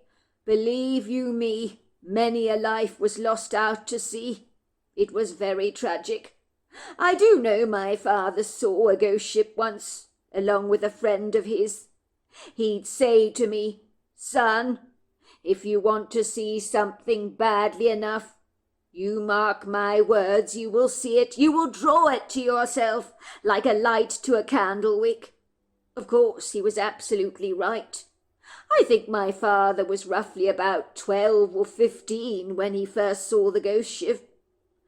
I wanted to believe him. My father was a man of great integrity. He would have no reason to make a story like this up. For many years as a kid, I would climb out of my bedroom window and creep out in the middle of the night to walk down the stretch of beach, hoping with all my heart to catch a glimpse of the Swaniple, which was the ship my father and his friends saw on one spring night many, many years ago. The Swaniple was a ship that sank on this stretch of coastline, I think. The ship hit a treacherous outcrop of rocks. Many a ship got wrecked out in these parts. It was treacherous back in its day, and goodness gracious me, I can't imagine how many souls were lost at sea. My father, well, he never had an imagination. In fact, he was dreadful like that, so I knew he had indeed seen what he claimed to have seen. And his friend, who I knew very well, never ever stopped talking about it. He kept saying, "I can't believe I saw that ship. Sometimes it feels just like a dream." Even when I got married to Maggie, I never ever tired of searching for that ship. I would get up very early in the morning, at about 1 o'clock, which is roughly about the time when the ship was spotted. But I never saw a thing, did I, dear? Maggie nodded her head between a mouthful of scone and jam. "Well, you know, I always thought all this stuff and nonsense about a ghost ship was absolute hocus-pocus. I didn't want to let Bert down, by telling him how I felt, because he was so eager to see this ghost ship. But I did doubt that it was real. But no, Bert did not see a thing for years, and personally I wasn't surprised. He'd go out onto the beach, especially when it was spring, when his father had spotted the ship. But he'd return home with his heart heavy, and I never had to ask him Did you see the Swanipool, love? Because I knew, just by looking at him, that he hadn't seen a thing. My heart would break for him, because I wanted him to see it badly. I wanted to believe that it actually existed. Believe it or not, I'd actually pray every night, asking God that he'd see the ghost ship. After a while, I guess my husband just gave up looking for the Swanipool. And in a way, I thought my prayers had been answered because I thought it didn't exist. He's a very deep sleeper, you know. You continue, love, with the story. I don't want to steal your thunder, said Maggie, glancing at her husband fondly, with the devotion of a woman whom had been on the bumpy journey of life by her husband's side all the way. And Hannah privately thought that she hoped she'd find a love like that one day. The couple were like a pair of old, very comfortable slippers that belonged together. Bert wiped the crumbs away from his mouth, and then with his bright, excited eyes, he told them his story, the words unable to restrain themselves from bursting out of his mouth. His enthusiasm was infectious. One night I woke up with a start, almost as if someone was poking me in the chest. I actually thought Maggie was trying to get my attention over something. I turned around to look at her, but to my amazement she was sound asleep, so she hadn't attempted to wake me up, but it felt as if someone had.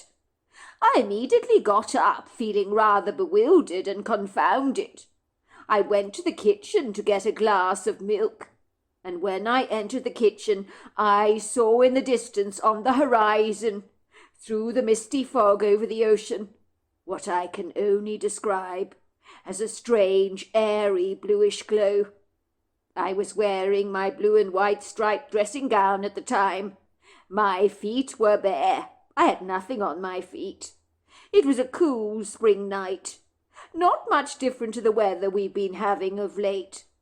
As you know, our house is just not very far from the beach. So I thrust open the door and bolted towards the beach. Could I dare to hope that I might be catching sight of the Swanipool? What was that strange, bluish, ghost-like glow above the water? I do vividly recall my own father describing when he saw the Swanipool, a strange mist hovering above the water with a bluish glow. So I will say this, my hopes were beginning to escalate, and I ran to the beach as fast as I could, and when I stood on the beach, my whole body trembled with excitement. I was quite literally shaking like a leaf. I remember the soft, pearly moon peppering the beach, and there was something outer-worldly about the experience. There was a white mist hovering above the water, with a strange, bluish, ethereal light that seemed to perforate the mist, and then the mist began to evaporate. It almost folded away in a spiral of what I can only describe as wispy smoke. And that was when I saw the old ship, with its 3 white masts and large square sails, and a small triangular sail at the bow. On one of the large sails was the word Swanipool. The ship was wooden, with those fancy curls that you see on those old Viking ships. It looked like the kind of ship you would see in your history books. Its sails were whipping wildly in the wind, and the feeling I got was I was watching the effect of something being replayed in our history. Then I heard the disembodied screams. I could hear people crying out, "Help! Help!" And then I watched the ship beginning to sink. And then nothing. Everything went eerily still. It was haunting. It sent chills down my spine. My skin began to prickle. My father had never told me about those disembodied screams of the poor people on board the ship that sadly went down to their watery graves.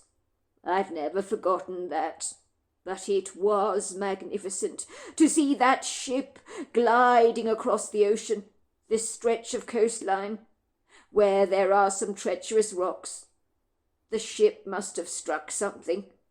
It went down so very quickly, and I remember pinching myself and saying, "Did that really happen, Bert? Did that really happen?" But it did. I sat there on the beach for an entire hour and meditated on what I had seen, unable to believe that I had been witness to the Swanipool. Maggie, on seeing how emotional her husband was becoming, speedily took over the conversation. "Well, my husband, he came into the bedroom and got into bed after he'd been on the beach. And he didn't try to wake me up. I remember peering at him from beneath my covers. He was breathing furiously fast, staring at the wall in a trance-like state. And you know what? In that moment, I knew Bert had seen the Swanipool. I said to him, 'Oh my God, you saw the Swanipool, didn't you, Bert?' And do you know, tears just poured down my husband's cheeks. He looked at me and nodded. 'I felt so helpless,' he said to me. 'How can I rescue the souls of those who have long since passed away?' It was chilling, but at the same time, he said it was incredibly beautiful, and he was so glad he had been witness to something so spectacular." Hannah and Wendy thanked the good fellows for telling them such an incredible story, and when they returned back home after tea with them, Wendy was very excited. "You heard Bert for yourself," she said. "He said that the Swanipool was seen in spring at about 1 o'clock in the morning, and I'm spending the next 2 weeks with you. Let's go down to the beach very early every morning and see if we can spot it." Hannah was less than enthusiastic. "I 100% believe that Bert saw the ghost ship, but get real. He had been looking for that ship for years. He hasn't ever seen it again, has he? I think we'll be chasing after the wind. We won't be able to spot it." "Don't be so defeatist, Hannah," said Wendy, sounding annoyed. "That's the problem with people these days. It's the problem with our country and our society. It's too much like hard work. I can't be bothered. Let's just give up. That's the attitude of most people these days. I mean, let's face it, if you have a stinking attitude like that, of course you're never going to see a thing. You heard what Bert's father said. If you want something badly enough, you'll draw it to you like light to a candle wick. I won't forget that saying in a hurry, because it's true." Hannah was easily persuaded by Wendy's spirited enthusiasm, but after several nights of facing icy cold gusts of wind and staggering precariously down the long iron staircase to the beach below, it had not been a pretty experience for Hannah, but she didn't want to let her best friend down. In the mornings the two teenagers would sleep in late, but luckily Leonora believed teenagers would sleep their lives away if given the chance. She was obliviously unaware of her teenagers' nocturnal activities, although Chester was becoming suspicious. "What the hell are you two getting up to, sneaking off in the dead of night?" he asked his sister. "Mum would do her nut if she knew what you were doing." He swung his arms in the air in an exaggerated gesture of mocking humiliation, as if making fun of the two girls. Let me guess. You're convinced you're going to see a ghost ship? Ha! Give me a break. You're so gullible, the both of you. Your enthusiasm is impressive, I will admit. But honestly, you're not going to see anything like that. The rumours about the ghost ship are that. Just rumours, just like Mum said. They're legends. Besides, if you want my humble opinion, It's dangerous going out of the cliff house at night. It would be easy to be blown over the cliff. It's dangerous. You hear me?" "Oh, stop being so defeatist," said Wendy, pulling a face at Hannah's brother. "Honestly, you're so naive because you're so closed-minded. You're such a wet blanket, Chester. My parents are a couple of crusty cynics who, very much like you, don't believe in anything that they can't see, not even in God. We don't need this from you." And with that, the two teenagers had stormed away defiantly, feeling all the more resolutely determined to continue with their nocturnal activities.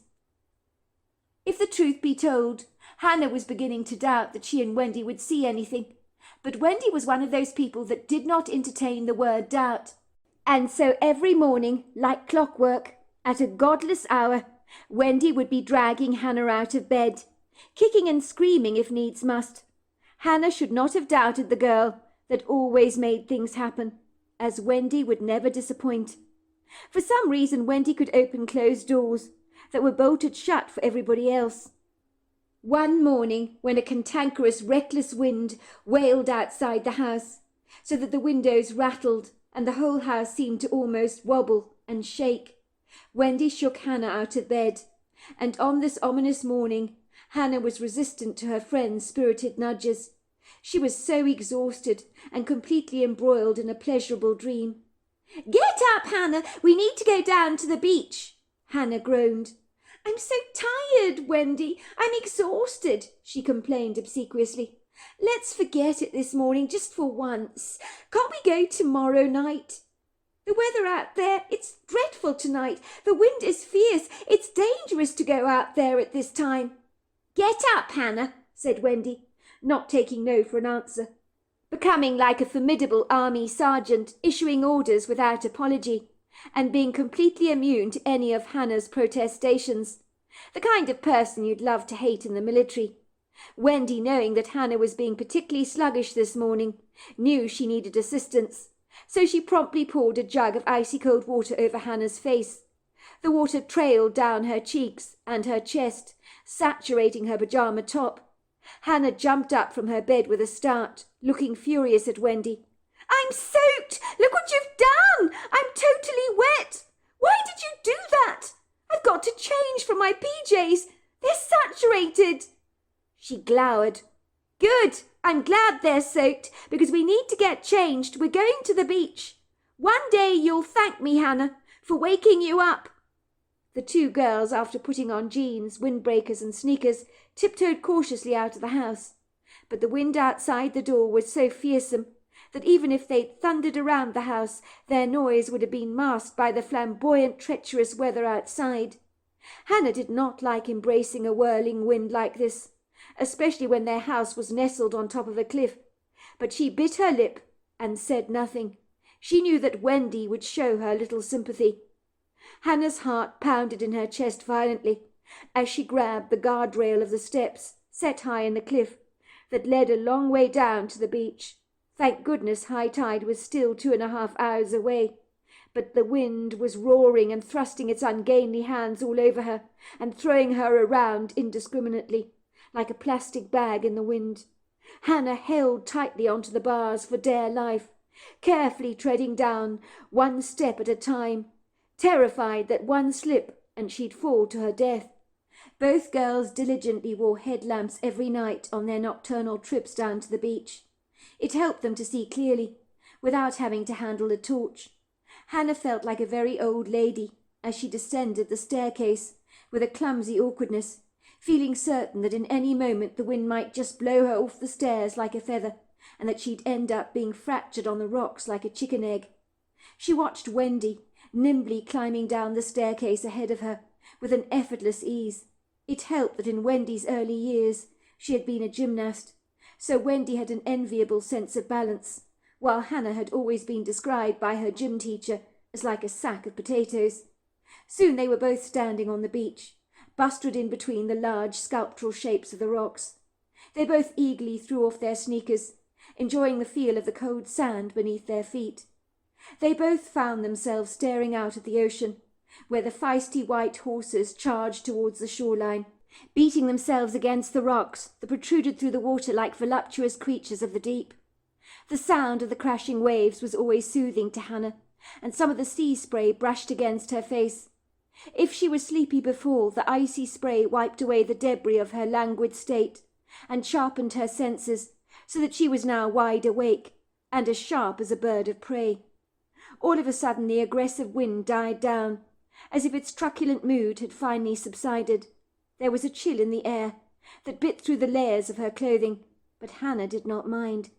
She had experienced worse cold before. Thank God the boisterous wind had been subjugated. In a trice, everything became airily still, and for a brief moment Hannah got the bodeful, disquieting sense that they were not alone.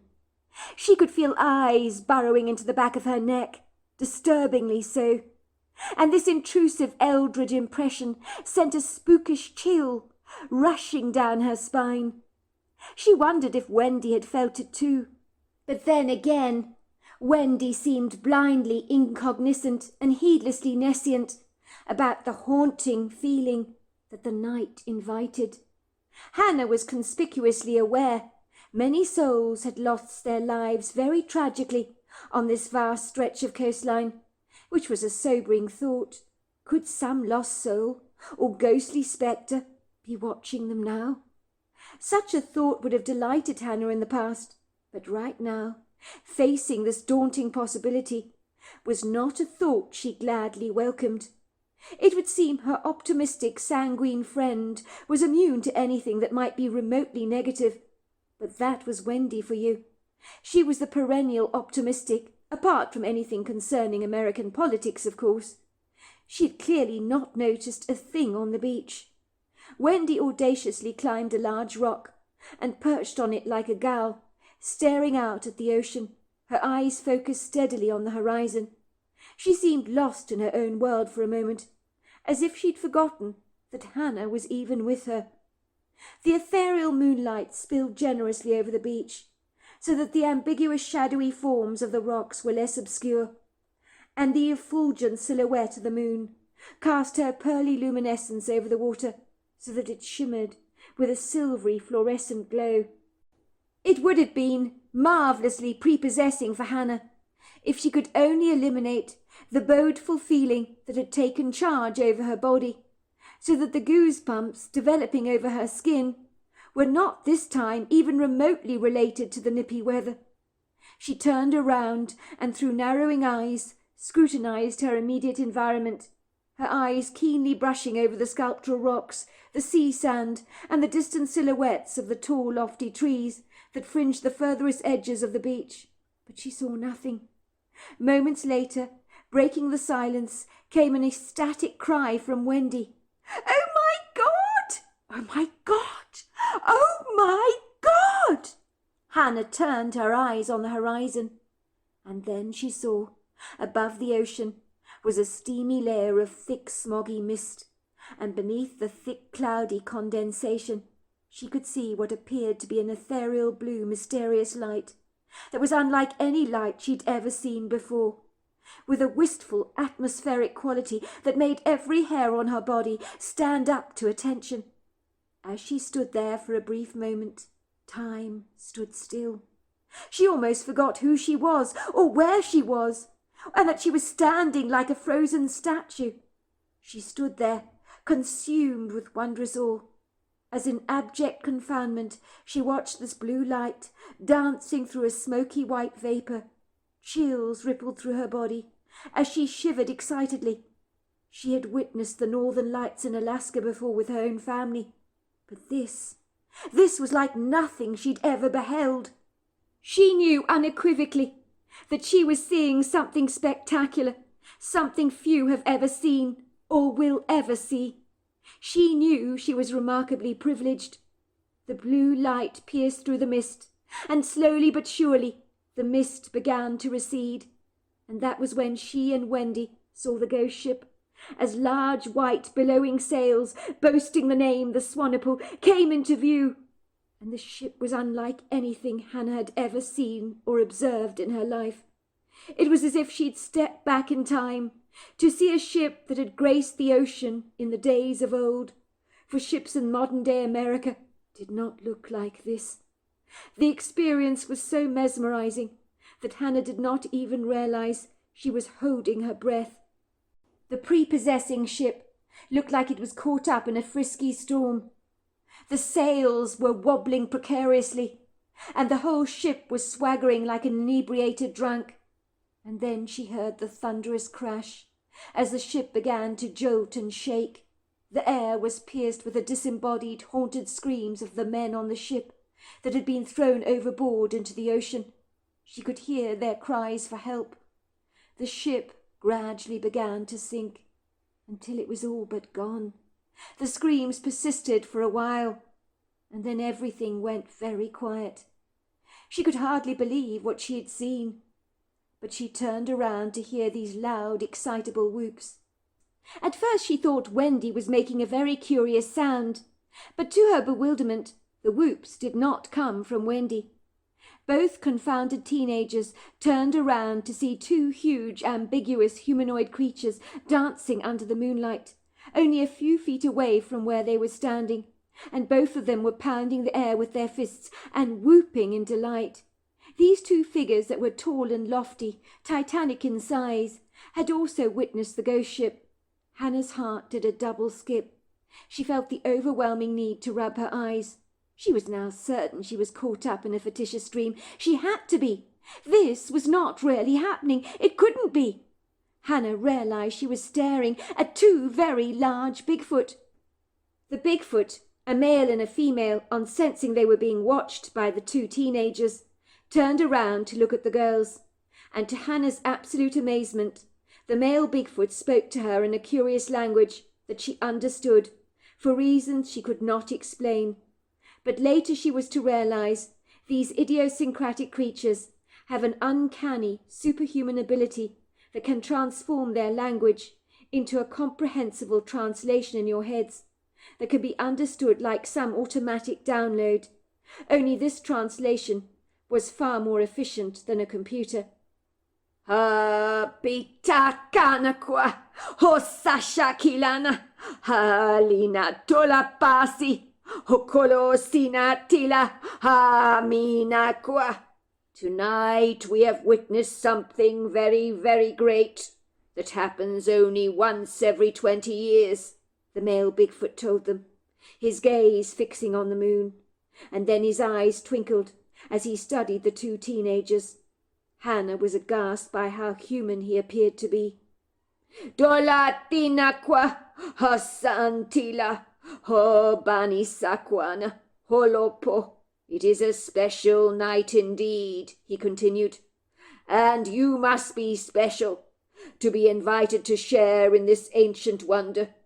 But do not be sad, for the screaming sounds that you heard are souls that died a very long time ago.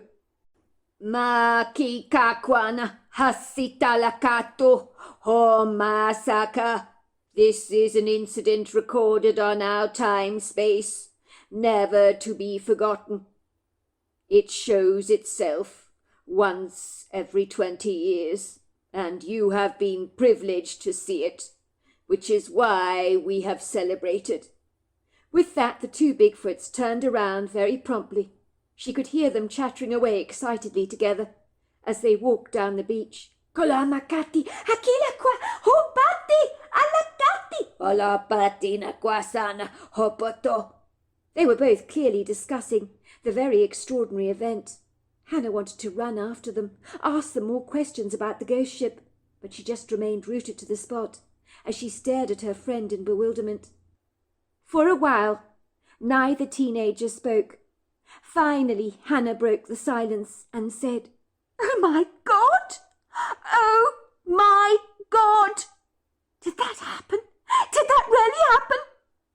Not only did we see a ghost ship, we saw two Bigfoot, and we saw a ship that you only see every 20 years.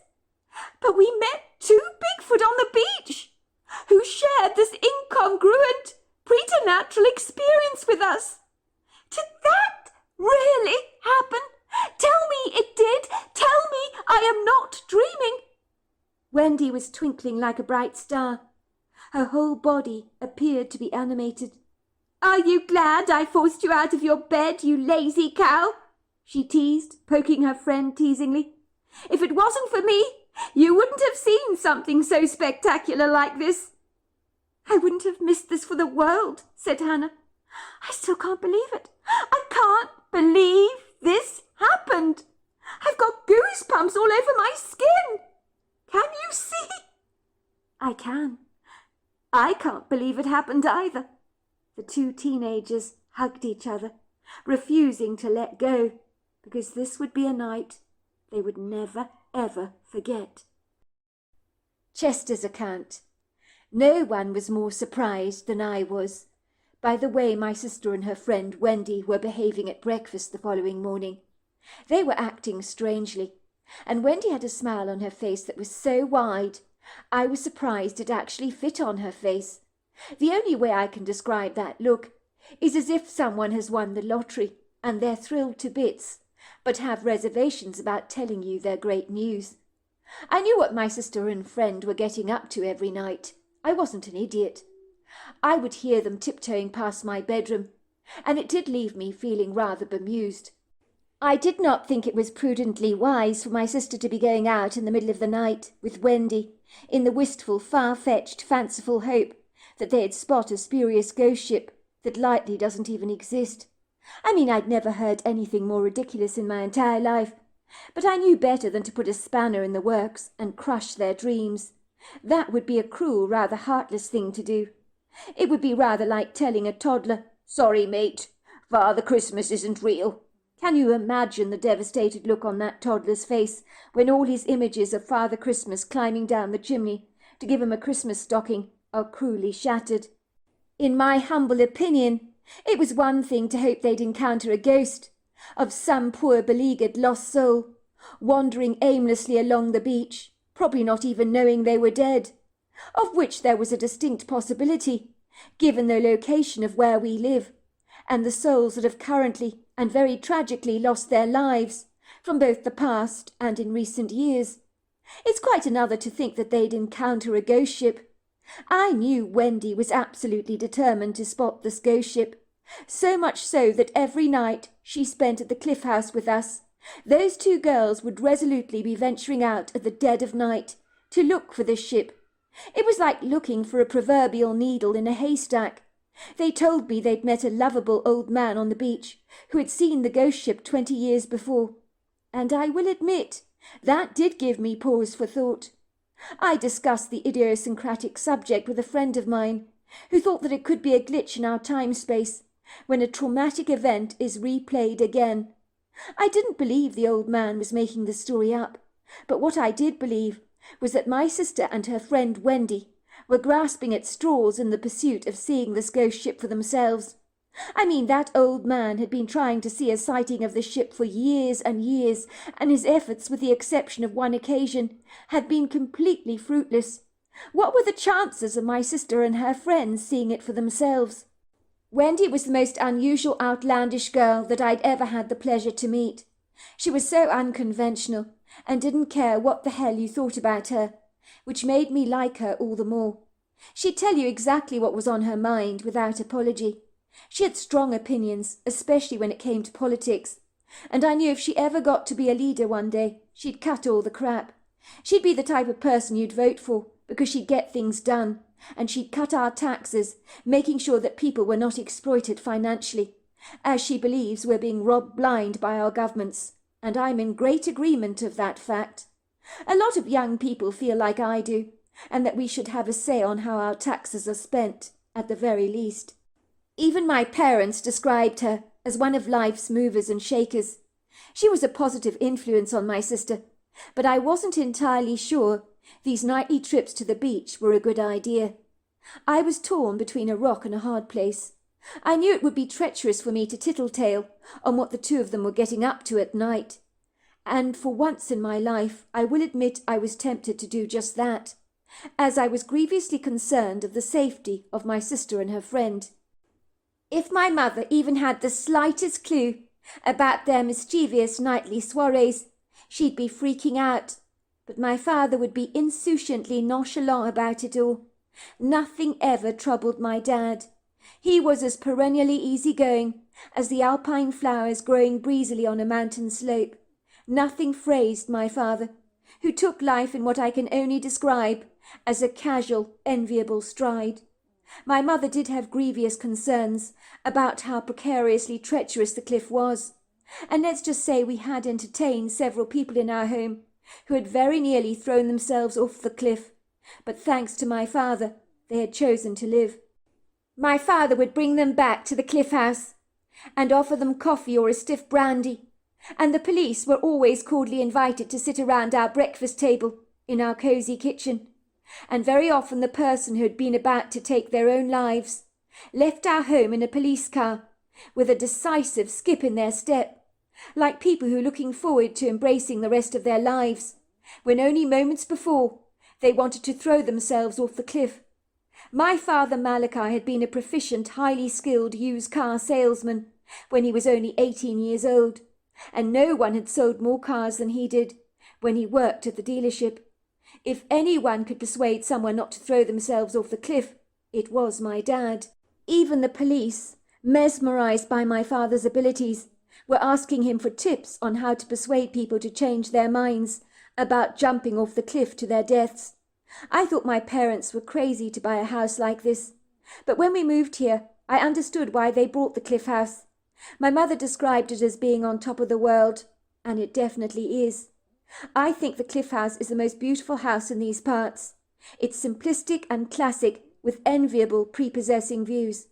I have no time for these grandiose mansions competing against each other for the pretentious X factor on the mountain slope. For me personally, I prefer the simpler things in life, and I believe unequivocally that less is always more. I'd loathe to be swallowed whole by the accumulation of so much stuff. I know there's a man with a grandiose mansion on the mountain slope who has over 45 fancy cars in his garage. I've seen him before leaving his property in one of his rather swanky, flashy cars, and I can tell you this, you can see at a brief glance he's not remotely happy. My mother saw him in town once, loading his trolley with caviar and langoustines, with a face on him so miserable it would make milk curdle, and when she tried to smile at him, he returned her smile with a formidable scowl. Not a nice man, I'm afraid. Anyway, going back to the subject of my sister's tireless pursuit of the ghost ship, I do remember the previous night very well. It had been incredibly windy, so much so that the entire cliff house began to rattle and shake. The wind can get frisky and rather treacherous when the cliff house is nestled on top of the cliff. You can be more exposed than any of the houses on the mountain slope that are protected by a considerable windbreak, the mountain itself, of course.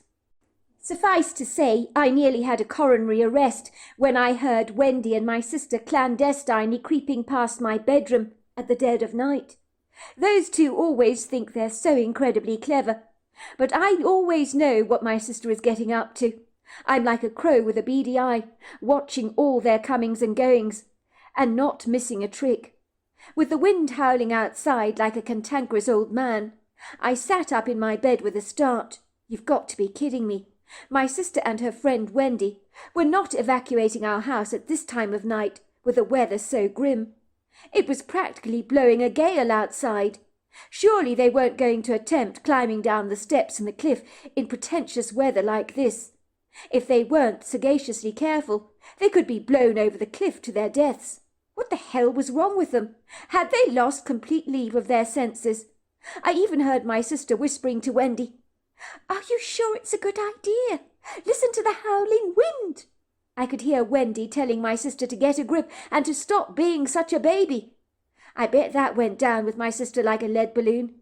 But Wendy being Wendy could get away with calling you anything, and you'd swallow her opinion with a rather big lump at the back of your throat, and find yourself persuaded to do whatever Wendy wanted you to do. I had in mind to put my foot down and pounce on the two unsuspecting girls, to say, "Enough is enough. You two are not going out of the house in the middle of the night like this, with a wind blowing like that outside. And if you dare do it, I'm going to wake up Mum and spill the beans." But somehow I couldn't betray my sister's trust. She'd always been faithful to me. Thank God that soon after they had left the cliff house, it wasn't long before the wind died down, so I could breathe a little easier, and I persuaded myself they'd be all right. Wendy was so agile. She was like a cat. I've seen her nimbly balance on a thin pole before. So it was not on Wendy where my concerns were rested. I'm afraid Hannah is rather ungainly, the kind of girl who's always tripping over her own shoelaces. I often wonder why those two are hard and fast friends, given that they are so different. But you know what they say, even in friendships, opposites attract. Ostensibly, my mother was surprised to see both Wendy and Hannah up so early for breakfast the following morning. They were behaving more than a little strangely, nudging each other, giggling and whistling, like a couple of juvenile kids that had a scandalous secret that they were not willing to share. I will admit I felt rather annoyed with them, as their silly giggling was not something I welcomed first thing in the morning, when I was feeling rather cranky myself. The family had got used to Wendy and Hannah sleeping way late in the morning. My mother thought it was typical behaviour of teenagers, but I knew differently. It was their nocturnal activities on the beach at night that was the cause of their late rising every morning. But I generously always said nothing. However, it was on this morning that there was an ebullience in the air between the both of them that I could taste as sharply as the sea salt in the air. My mother Leonora, on seeing that the two girls were up and about, decided to make blueberry pancakes for breakfast. Even she could sense something was up, as she was flipping pancakes in the pan over the gas hob. She stared at both Wendy and Hannah with a raised brow. When she brought the pancakes over to the breakfast table, dribbling with maple syrup, and we all helped ourselves, she said candidly, "Spill, Wendy. What are the two of you secretly whispering about?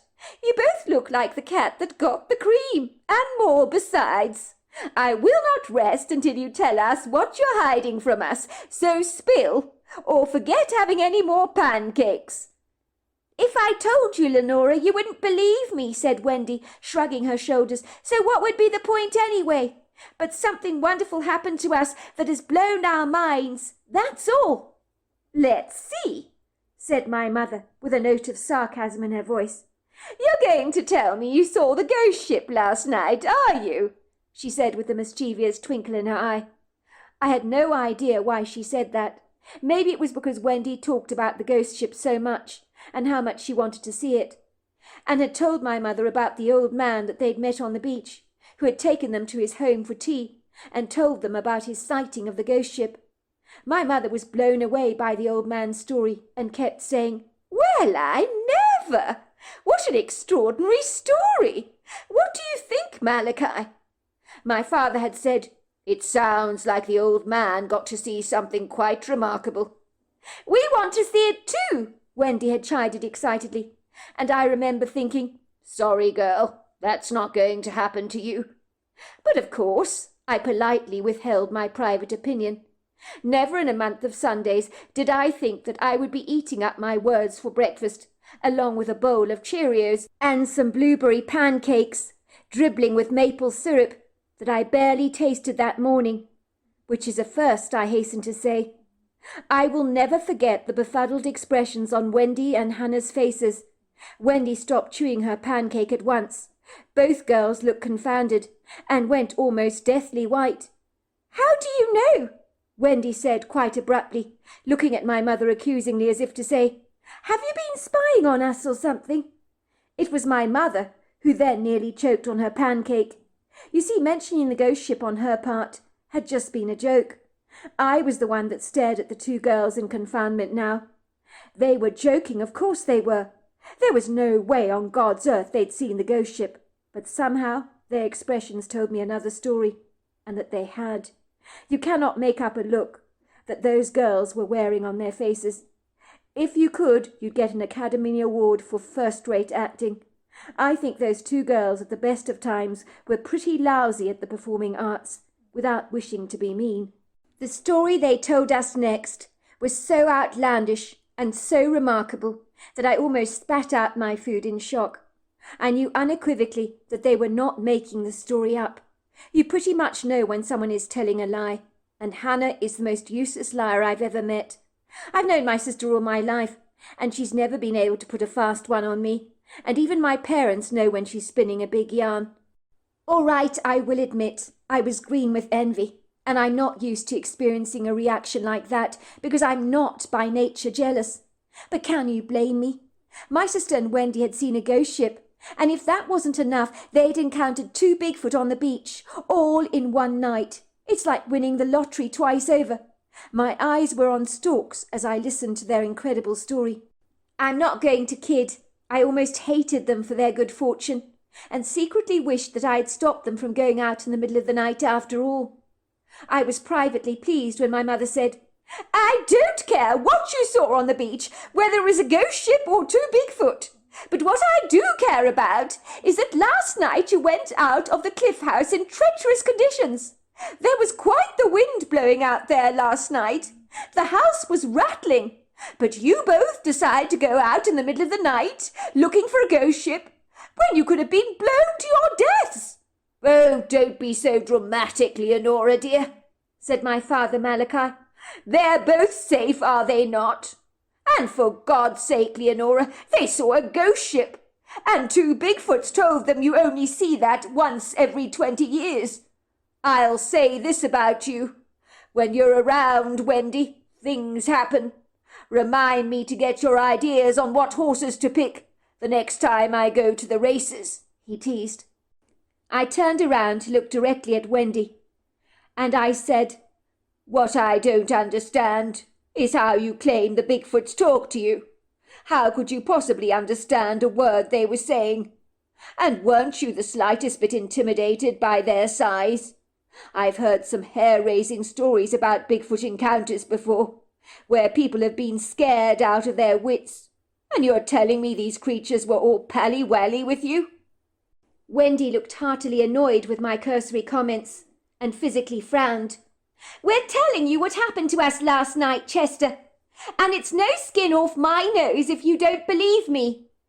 I couldn't care a stuff if you don't. It happened.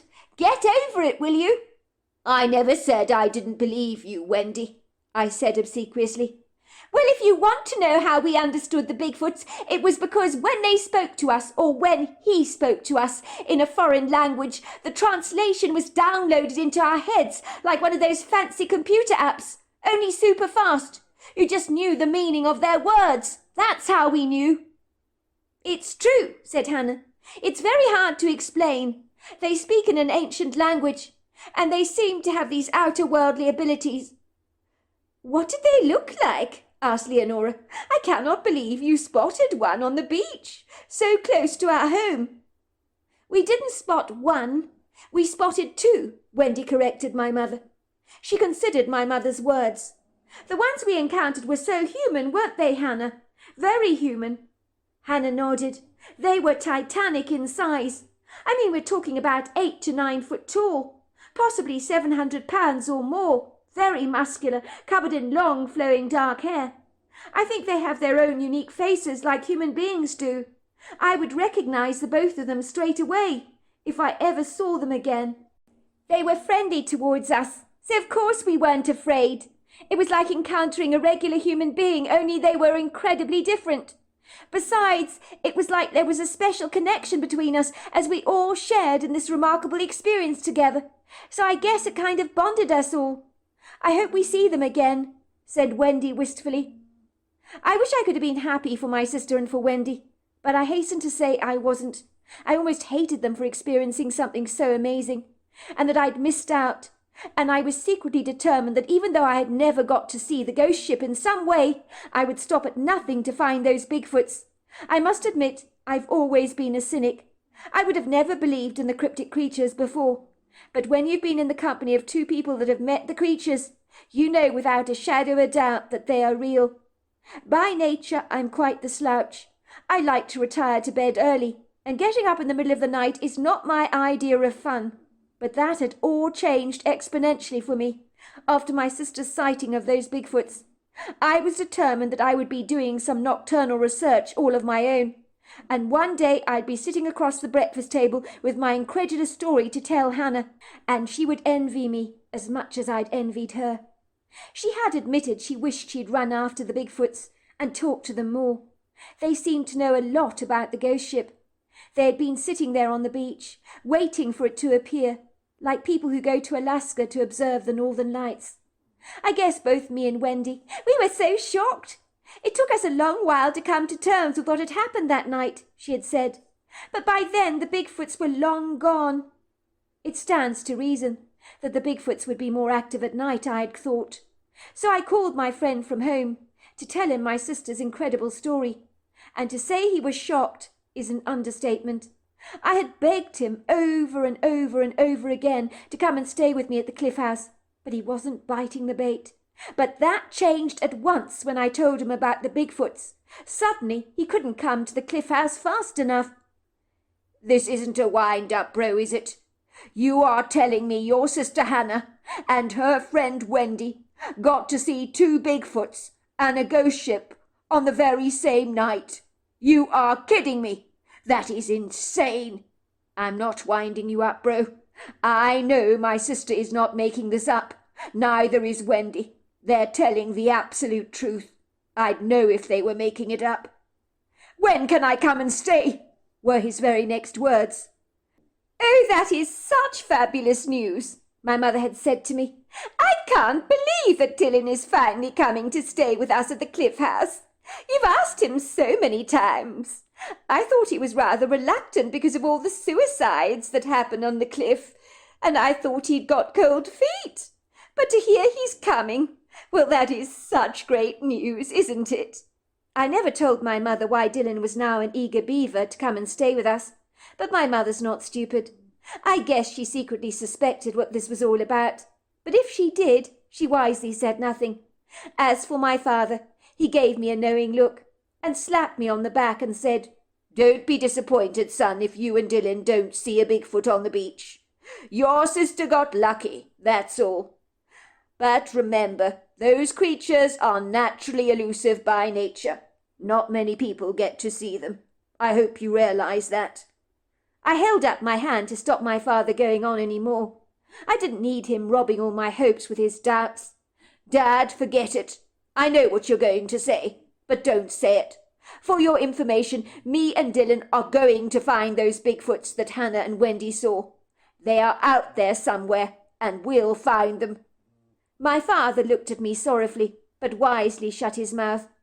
I think I would have throttled him if he'd said, "Son, I don't want you to be disappointed again." I knew it was on the edge of his lips, but I gave him such a devilish look he knew he was treading on thorny ground if he dared suggest that me and Dylan would not get to see the Bigfoots. I was over the moon when Dylan arrived at the Cliff House. Of course he agreed that we lived on top of the world. "This place is so cool," he said, "but I can see why people would come here to take their lives. That drop is dreadfully steep. You wouldn't survive a fall like that." "Have there been any recent attempted suicides?" "No, not recently," I said. "Good," he said, "because I don't want to be around when someone is thinking of ending their lives. Imagine witnessing such an event," he said, shuddering. "Well, Dad's been able to talk them away from the cliff. He brings them back to the house for coffee." "Even so," said Dylan, "there's going to be those people you can't talk around." I had never seen my friend Dylan so frenzied before. He was like a bee buzzing over a sweet can of Coca-Cola, and usually nothing got my friend hyped up. But the possibility that we might just encounter a Bigfoot, well, that had put the wind in his sails. In a good way, of course. "Oh my God, bro," he said, slapping me affectionately on my back. "I feel it in my bones, don't you? You and me, we're going to see those Bigfoots." I think even my parents noticed that Dylan seemed unusually animated over the dinner table, as his conversation was spirited and upbeat, and normally Dylan is not exactly much of a conversationalist. He tends to be rather quiet, subdued, and unassuming, but over dinner, on his arrival, he was like a bright firecracker that had been lit up and was ready to explode. My parents wisely said nothing, but I caught the sneaky exchange of looks between my mother and father. I guess they knew exactly why Dylan was here.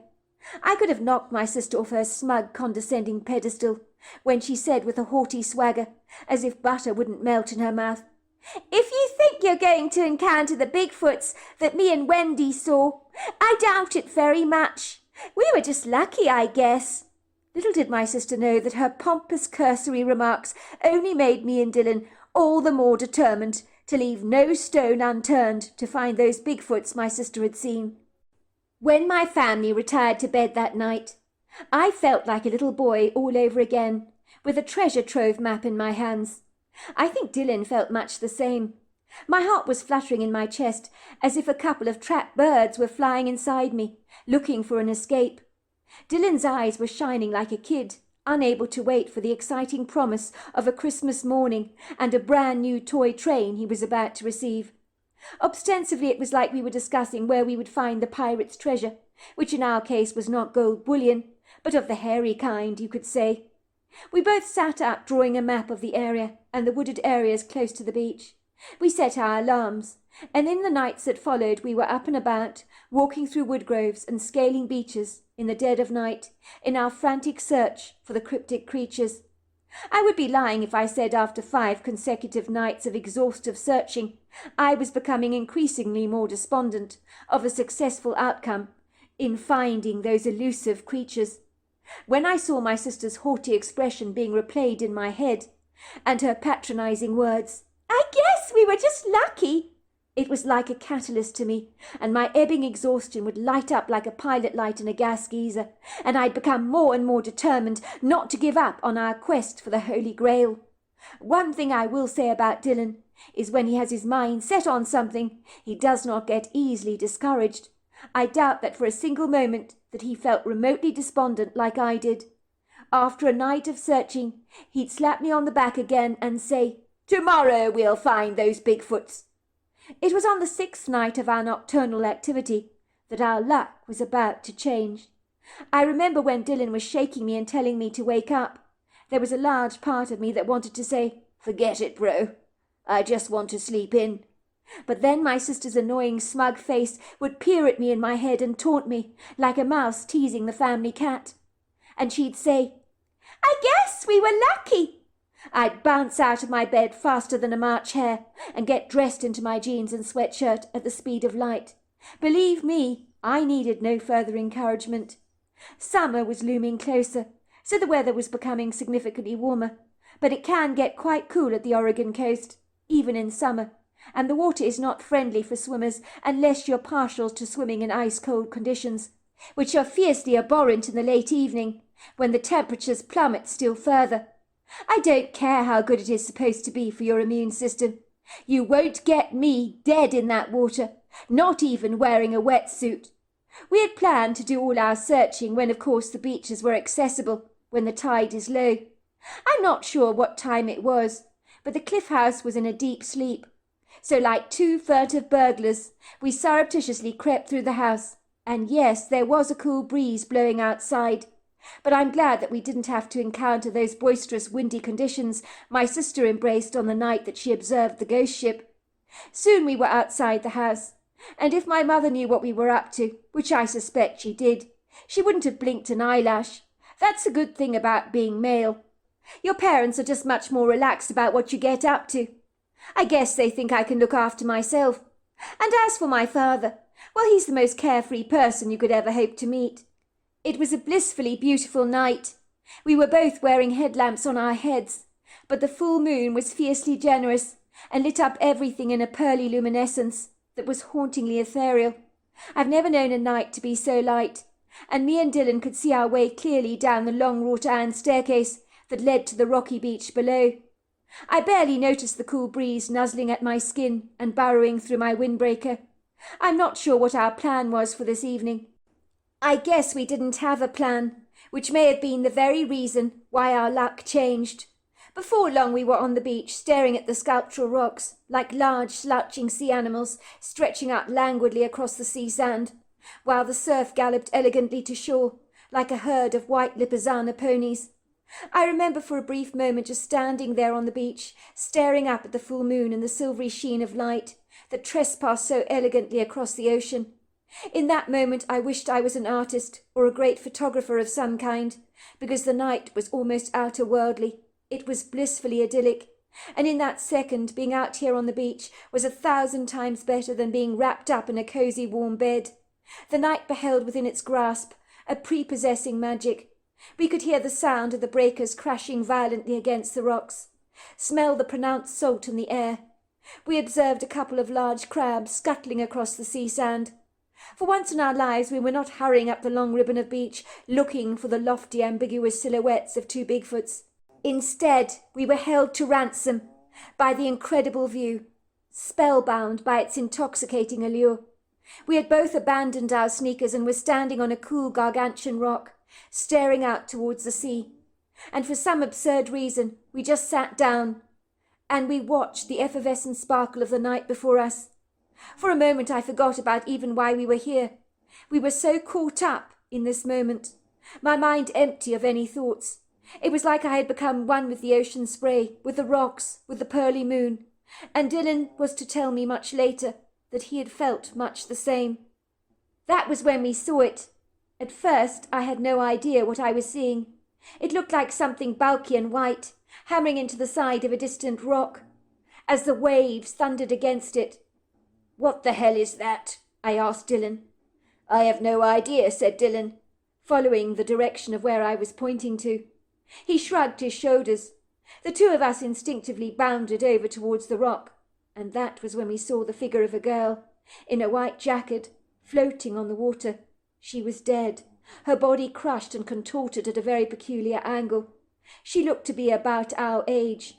I knew at once that this was a girl who had come to the cliff house in the dead of night and thrown herself off the edge, and the ocean was almost washing her away. "Bloody hell," said Dylan. I just stared at the body incredulously. It was then we realized we were not alone. A male and female Bigfoot came charging over to us. The male Bigfoot dragged the deceased corpse out of the water. He then threw it over his shoulders like a sack of potatoes. The Bigfoots appeared to almost float across the beach sand. Their movements were so graceful. Me and Dylan followed the Bigfoots as if it was the most normal thing to do. Their focus had been removing the corpse of the girl from the water, and not really on us. Everything was so surreal. Once the Bigfoots had the girl safely secured at the edge of the beach, they weighed down her clothes with some stones so she wouldn't be easily swept away by the tide. The male Bigfoot looked up at us very thoughtfully, and then he looked directly at the moon. I noticed the female Bigfoot nodded, but she was not desperately chatty. She seemed bashful and reticent, but her beautiful brown eyes were so kind, so friendly, so warm. And as weird as this sounds, I think she was smiling at us. The male Bigfoot's voice boomed. "Hantalakina ha sako solonapa, hi lanikana kolonaba." "Whenever the moon is full, this happens a lot more," he said sorrowfully. "Tolompaki kakwasana. Emotions can be high at this time. Ho lati lakana ham sanshan." "So many lives lost," he said. He was speaking to us in a language which I would have never have understood, but his words were translated into English in our heads. "Hotolapikani kasa hofaki." "So many people jump from that cliff," he said, "hearts so filled with sadness. That's the problem with your kind. Hakilatilana hompasikasa. You carry the burdens and the weight of the world so heavily in your heart. Why do you do this to yourselves? What can be so dreadfully bad that you want to end it all?" The female Bigfoot nodded in agreement. She looked at me questioningly, as if she was expecting me to give her an answer. So I said, "We live in the house on the cliff. My father stopped a lot of people from jumping to their deaths. If he had seen this girl tonight, he might have talked her around." "Galatina qua." "Not this one," said the male Bigfoot. "Hilakina quasana hopatila." He'd never have talked her around. "Hopati." Some people cannot be helped. They have passed the stage of no return. You must tell your father that. "How do you know about her?" I asked the Bigfoots. "Hilatina qua hosan kilani for hatila." I can read their energy. It lingers with her body. I feel the weight of her story, as tangibly as I feel the ocean spray upon my feet. So many losses in her life. Far too many. First her mother, then her father. Now she has a miscarriage. She didn't want to go on any more. She's at peace now, reuniting with those she has lost." To my amazement, the female Bigfoot suddenly spoke and said, "Kolani kakwa, hosolopo." "I'm glad your father answered the call. Many like him don't listen." "Tulopati, akisakwa." "That's why you live on the cliff house. Nothing happens by chance." "Kolotolopa, hitinakwa." But some people don't receive their calling because they refuse to listen. Your father has listened. He has saved lives as a result, and he will save more. But he must remember, not all can be saved. "Talikakwa, holopotolo." I hope next time we meet, in more cordial circumstances. "Kitakwasi." Good to meet you both. Then it was the male who spoke to us, and he looked at us with the warmest, most beautiful eyes I've ever seen. "Galani tua, hosakatalanapo." "We must go before the tide changes its course." "Hilani tako." "I think you need to get this girl's body to safety." I nodded. I wanted to ask the Bigfoots questions, but they had both glided away before I could. But I knew what had happened was absolutely incredible. I watched them moving across the rocks until they were all but an inscrutable dot on the landscape that any passing observer might have thought was a couple of lofty trees. "Oh my God! Oh my God! Oh my God!" said Dylan, throwing his fists in the air excitedly. "They came to us, not the other way round." He let out a laugh. "My God, that's hilarious. We've been looking for them everywhere, and then, of all things, they come to us. I cannot believe it. Can you believe how human they were? They understood exactly what we were saying, and they weren't scary despite their gargantuan size." "We can talk about our encounter with the Bigfoots later," I told him, reminding Dylan of the deceased corpse of the poor girl on the beach. "We don't want her to be washed away." It was incredible for us, at a point of such tragedy, that our dreams in meeting the Bigfoot were fully realized. Me and Dylan hurriedly charged back home to call the emergency services, and before long the beach was flooded with emergency workers and people shaking their heads sadly. One EMT said, "I wonder why she did this, poor mite." I said to him, "Well, I guess she lost her mother and father. Then she had a miscarriage. Things got on top of her." The emergency worker and his friend looked confounded. "How do you know all this?" the one man asked me. "Call it a gut feeling," I said. "Are you psychic?" asked the EMT. "In a manner of speaking," I said, walking away determined that I was not going to tell the men about the Bigfoots I'd encountered. Malachi's account. I have always been accused of being easygoing, but despite my perennial carefree attitude, I, like any other person, have been through dark times in my life, when I thought I'd never see the light at the end of the tunnel, and in one of those rock-bottom moments I also wanted to throw myself off a cliff, like many of these lost souls that come here to the cliff house, to tragically do just that. I do understand how desperate these people are. They just want the pain in their lives to stop. They may be filled with an overwhelming sense of guilt or hopelessness and despair that completely consumes them, and they want out. People often don't believe me when I say I've occupied that bleak space before, but I think we all have to some degree, at some point in our lives. It is what makes us intrinsically human after all. I remember someone asking me if I ever got upset about anything, and whether I was always happy and never sad. It's a little like asking the weather if it's always good. No one is constantly the same. And like the weather, we vacillate in much the same way, and can have our on and off days. But I would say I am more often than not pretty upbeat.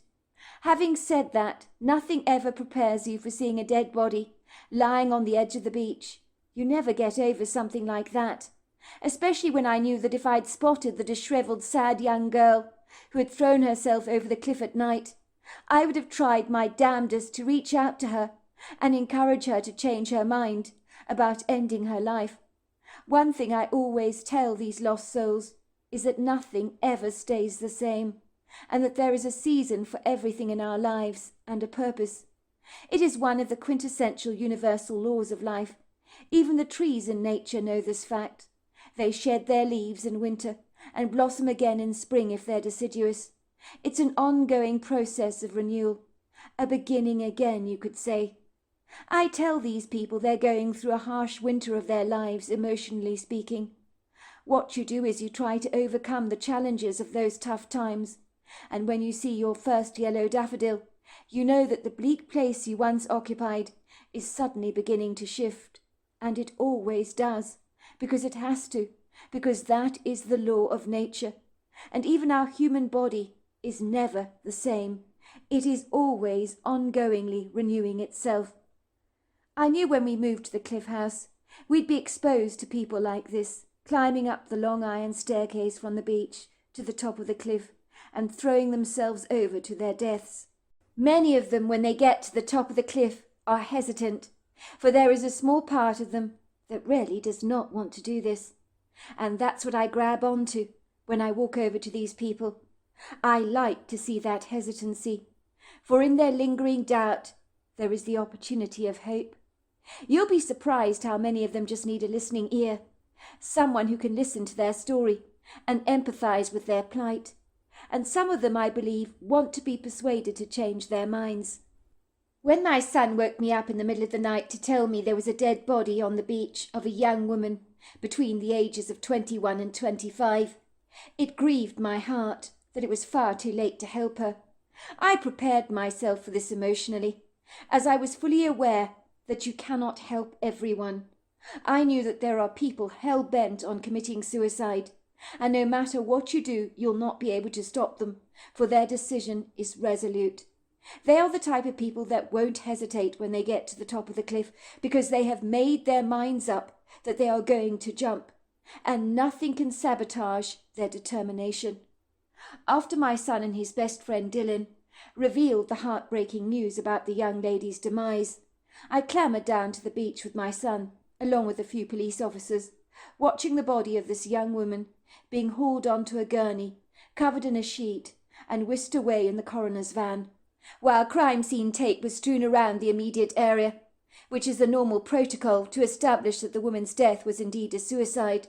But they had to work fast because the high tide would come in soon.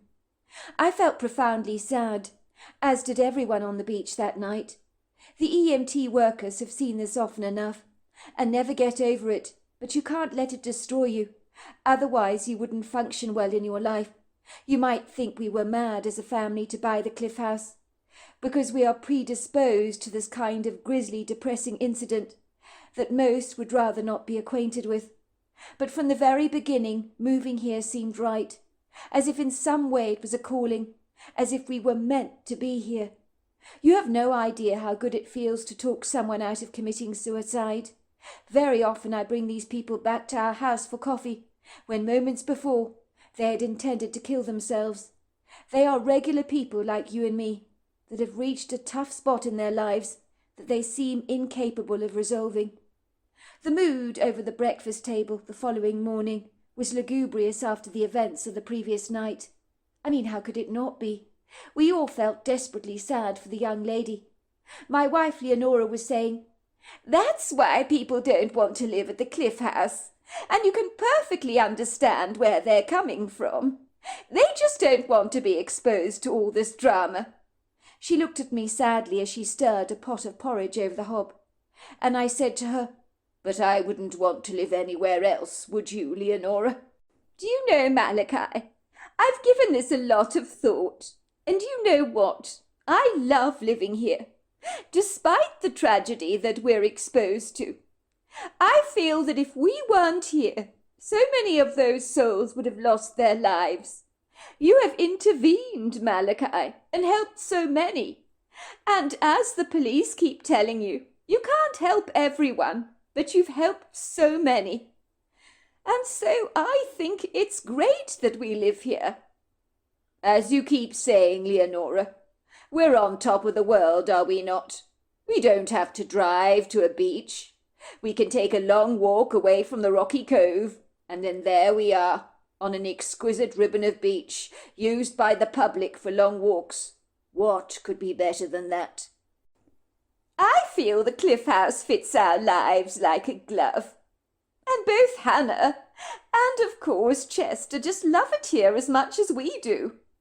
But that poor young girl lying on the beach, having thrown her life away so needlessly, it is absolutely devastating. I just wish you'd seen her, Malachi. You might have been able to save her. I do wonder why she came to the cliff so late at night. Maybe she just didn't want to be seen or spotted by anyone. My son and his friend Dylan were looking at each other, as if they had a secret knowledge of this girl.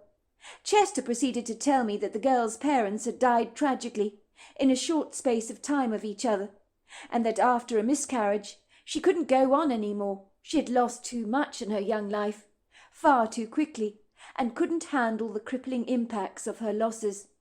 "How do you know all this?" Dylan Knight asked him incredulously. "You aren't acquainted with the young lady, are you?" My son and his friend seemed to be exchanging clandestine looks between each other, and then Dylan promptly said, "Tell your dad what happened last night, Chester. It's quite the story. Tell him what happened after we discovered the body." I was startled and more than a little befuddled when both teenagers proceeded to tell me about the two Bigfoots they'd encountered on the beach, who had salvaged the body of the young lady from the ocean. "They seem to know things," Dylan explained to me. "They said it's because they can read energy. They understood the young girl's tragic story, and exactly why she threw herself off the cliff. Chester here told them you had stopped many people from jumping to their deaths. They told us it wasn't a coincidence that your family are living here. I think they had something to do with you, Malachi, being called to the Cliff House. They were grateful you had heeded the call, because they said you were meant to be here to help those lost souls. They told us she was resolutely determined to take her own life, and that nothing you could have said would have stopped her from doing so. They told us she had lost her parents within a short space of time, and then her miscarriage had been the final straw for her." I have to admit I was relieved to hear that. I wouldn't have been able to change the girl's mind about jumping over the cliff, but I was to find out from one of the police officers I know, who has become a good friend of mine since we moved to the Cliff House, that the young woman in question had indeed tragically lost her parents and had recently experienced a miscarriage, so the two Bigfoots were correct.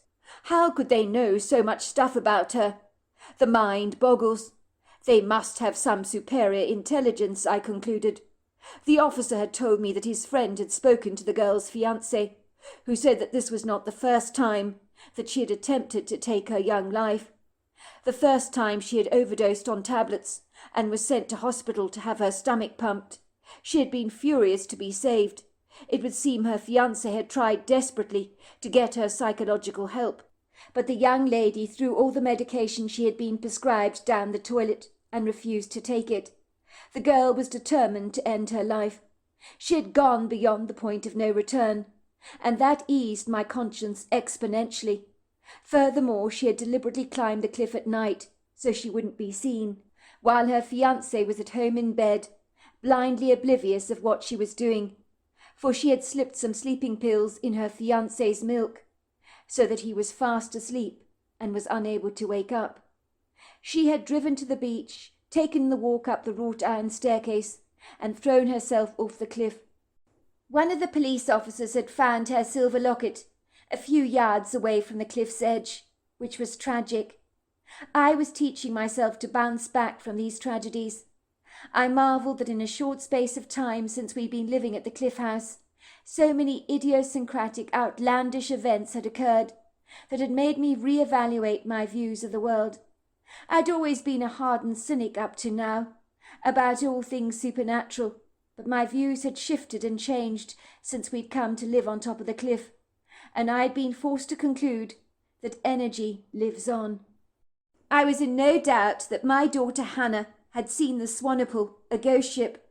Both she and her friend Wendy had witnessed this event for themselves and encountered 2 Bigfoots. And then my son and his best friend Dylan encountered 2 Bigfoots on the beach, who retrieved the body from the ocean of the young lady. I marvelled at their incredulous stories and wondered privately if I would be privileged enough to meet one of these elusive hairy men for myself, and I hoped that I would, but I doubted I would be so lucky. My son thought Bigfoot was not really a good word to describe these creatures, because they're definitely not animals, he told me. "Dad," he said, "they're exactly like giant human beings covered in hair. They're so much like us, only they have outer-worldly abilities and skills. I personally think they can see through the veil between our world and the astral realm. That's what I'm guessing. I can't pretend to know how it works, Dad.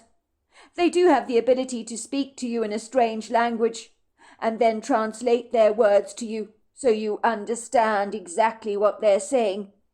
I promise you, they weren't in the least bit scary to us. They were approachable, friendly, very concerned that the girl's body would be washed away by the high tide and lost forever. They were the ones that put stones on her clothes to make it less easy for her to be swept away. They wanted people to find her body so that she could be buried by those who love her. I chewed on what my son and Dylan had told me for a long time. I do know that my daughter Hannah was not desperately happy that Dylan and her brother Chester had encountered the 2 Bigfoots she had been privy to meeting. I could see her frowning in bitter disappointment when the boys revealed their story to us, as if in some way they had stolen her thunder. I guess, like all siblings, there is this kind of inner rivalry between them, and I think Hannah was upset that now her brother had had an experience that she'd missed out on. But I was to remind her that none of us would ever be likely to see the ghost ship, and that seemed to please her greatly. Little did I know I would have a Bigfoot story of my own to share, and this I had never seen coming.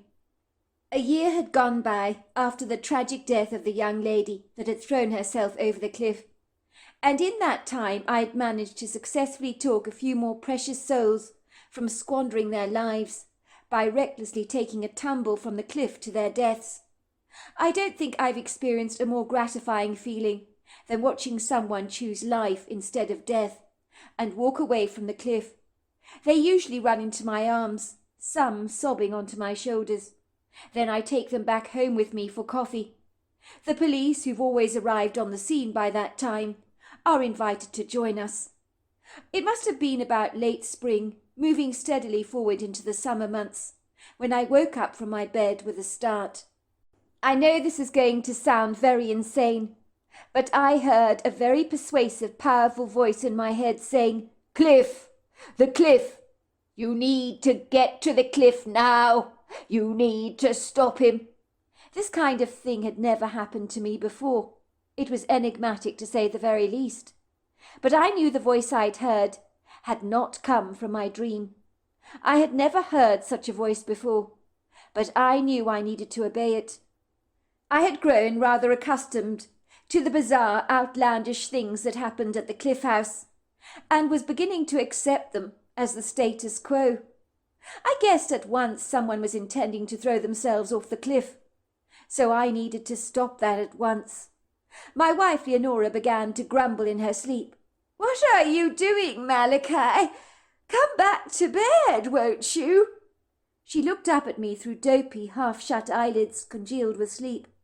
She watched me, throwing on a sweater and a wind jacket over a pair of jeans. She could hear flies being pulled up and the annoying abrasive sound of fabric being thrust over flesh, as I was moving speedily to get out of the house, sensing that time was of the very essence. "Where are you going, Malachi? Do you have any idea what time it is?" Leonora asked me. "Come back to bed," she said, studying me through narrowing eyes. And then she suddenly sat up with a start and said, "Oh, my God! Don't tell me there's someone on the cliff. Are they about to jump? Oh, my God! You better go and help them." I nodded, deciding not to tell my wife about the voice in my head.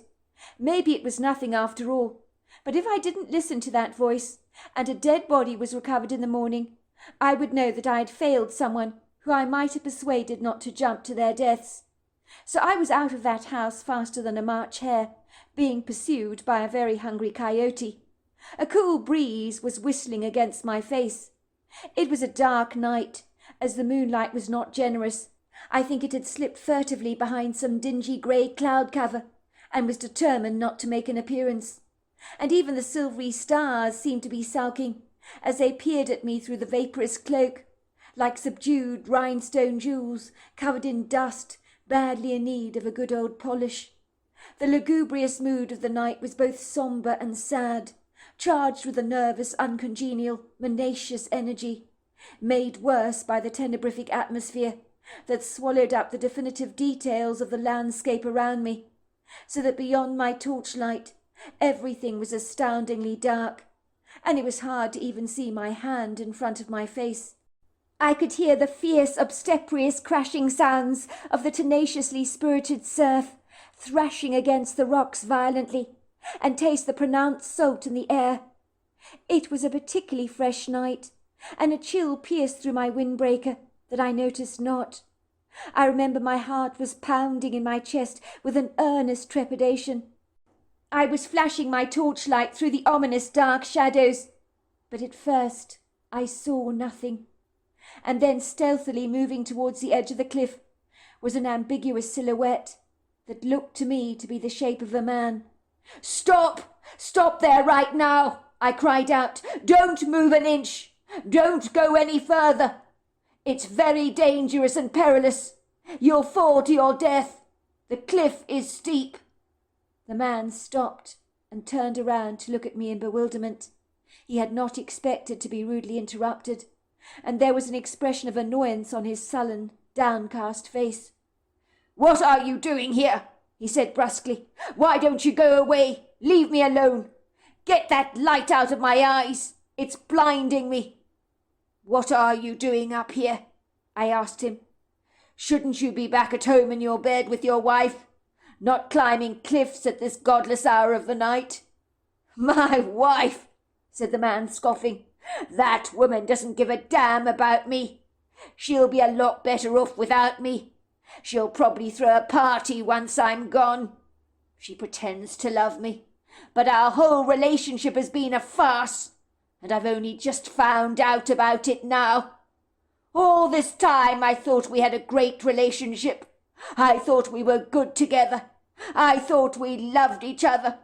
My wife was my world. But if she doesn't want me, then I don't want me either." "I'm sure that's not true, that your wife doesn't give a damn about you," I said. "Your wife would have never married you if she didn't love you. And if you're going through a rough patch at the moment, well, welcome to the club. There's not a marriage that doesn't go through hiccups, but relationships can always be fixed, like a blocked drain or a leaking ceiling. You wouldn't throw the sink away because the drain was blocked, would you? You'd call a plumber to help fix the problem. Why would you climb a cliff like this, willing to throw your life away, when you need to fix whatever is broken in your marriage? I bet if your wife knew what you were doing right now, she'd be utterly devastated, because whatever is irking the both of you, my bet is you can fix the problem. Do you know, I recently heard that people intending to get divorced, who seek help and counselling, and are still together, are very glad they never split up in the first place." The man's expression became more annoyed. His forehead broke out into a lot of crinkled furrows, as if weighing my words. "You talk a lot. You're very irritating, you know," he said. "The name is Malachi Anderson, and you are—" "Does it matter who I am?" said the man, scowling. "Yes, it does, as it happens. It matters a lot. The name is Philip, and for the record I'm sure you're well-meaning. But let me get you straight. My wife does not love me. I read her comments on her cell phone to her friend. I cannot stand him, she wrote. He's ruining my life. I wish he was dead. She never said any of those things to my face, but she's always sending messages to her best friend. And I read what she wrote today, so I'm not deluding myself. But how do you know she was talking about you? I asked the man. Who else could she be talking about? Said Philip. Me and my wife had a mild disagreement about something. It was mild. I can't even remember what it was. Then she texts her friend and dashes out to retrieve the post. I saw the text she'd written. I'm not in the habit of reading my wife's messages, but I couldn't help myself. I'm in no doubt she was talking about me. Even her friend replied and said, Yes, he's a bummer. You poor, poor thing. What you have to put up with every single day. My heart goes out to you. Let's hope he drops down dead so you can get a new replacement. You see, I'm expendable. In my case, the sink and the block drain need to be thrown out together. Now would you mind stepping back so I can do my wife a very big, big favour? I don't want to take you down with me. The ground, as you say around here, is precarious. What can I say to make you change your mind, Philip, about jumping? If it helps, I've been in a rock-bottom place myself, when I very nearly took my own life. And you know what? I'm very glad that I did not. I would have missed out on so much. My children, my wife, the life that I have here. I live in the house on the cliff, and I've met many people like yourself that I've talked down from taking their own lives. And you know what? They're glad they listened to me. I get a lot of feedback about that. Some of them even send me flowers because they're happy to be alive. Very often they work through the issues that trouble them. In your case, if I were wearing your boots, which I'm very glad I'm not, incidentally, because I would not like to be standing that close to the cliff, because I'd have far too much to lose. But if I were wearing your boots, I would confront my wife. I would ask her what was going on, and what she meant by sending those nasty messages to her girlfriend. What if you were to jump to your death right now, for no reason at all? What if you completely misunderstood the meaning of those texts? Would you really want to throw your life away over a misunderstanding? Imagine you lose your wife because you got everything horribly wrong. That would be insane, wouldn't it? I personally think you've got your wires crossed, but you'll never know the truth now, will you? Because once you drop to your death, you'll never be able to find out. Malachi could smell the strong alcohol on the man's breath. It was always worse when people had been drinking before they came to the cliff, because they were so much more unsteady on their feet. Malachi believed they did it to make their decision to take their lives a whole lot easier. And it was clearly what this man had in mind. Malachi sensed dying was not what this man really wanted. Not really. I know what you're thinking, said the man, that you can persuade me to change my mind about jumping over the cliff. But I love my wife enough to do this for her. And I'm also doing myself a favour. She clearly wants to meet someone else. I'm not good enough for her anymore. And I can't live with her being with someone else. It's more than I could possibly bear. I'm leaving her with a clean slate, giving her exactly what she wants and needs. I very much doubt that this is what your wife would want. And as for you, I don't believe you really want to die. And I don't think you're doing this for your wife. I told you, I'm doing it for the both of us. Haven't you heard the saying, if you love something, set it free? That's exactly what I'm doing. People say committing suicide is selfish, don't they? But it's not always. What if you're a burden to someone, and you're releasing them from that burden? Yes, I've heard that saying before, but it doesn't mean go kill yourself. It really means giving that person space to make their own decisions. And if they come back to you, then it's meant to be. From where I'm standing, you're making all the decisions on behalf of your wife. You're being incredibly selfish. I'll kill myself, and then the wife will be happy. But how do you know that that is how she feels? You haven't even bothered to ask her how she feels. What if she will never forgive you for what you've done? What if throwing yourself over the cliff brings her great despair? What if your actions break her heart? And my bet is they will. Do you want her to feel devastated? Look, I know exactly what you're doing. You're trying to fill my head with doubts, to stop me from jumping. And I get why you're doing that, but it's not going to work. You did not see those texts. Now step back, unless you want me to bring you down with me. I'd hate to do that to you, but the choice is yours. You cannot stop me doing this. I'm sorry. My mind is made up. I could see the resolute intention on his face, and the steely determination, and I knew I couldn't stop him. Please don't do this. Please don't. He was about to step forward when a stone went flying towards him, hitting him on the side of the head, so he blacked out and fell backwards. And then I saw two Bigfoots charging towards me, dragging the man away from the cliff. The moon was showing her pearly face again as the cloud cover dissipated. I stared at the Bigfoots incredulously.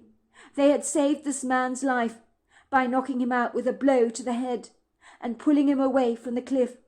They had thrown that rock perfectly, not too hard, not too soft, and had knocked him out.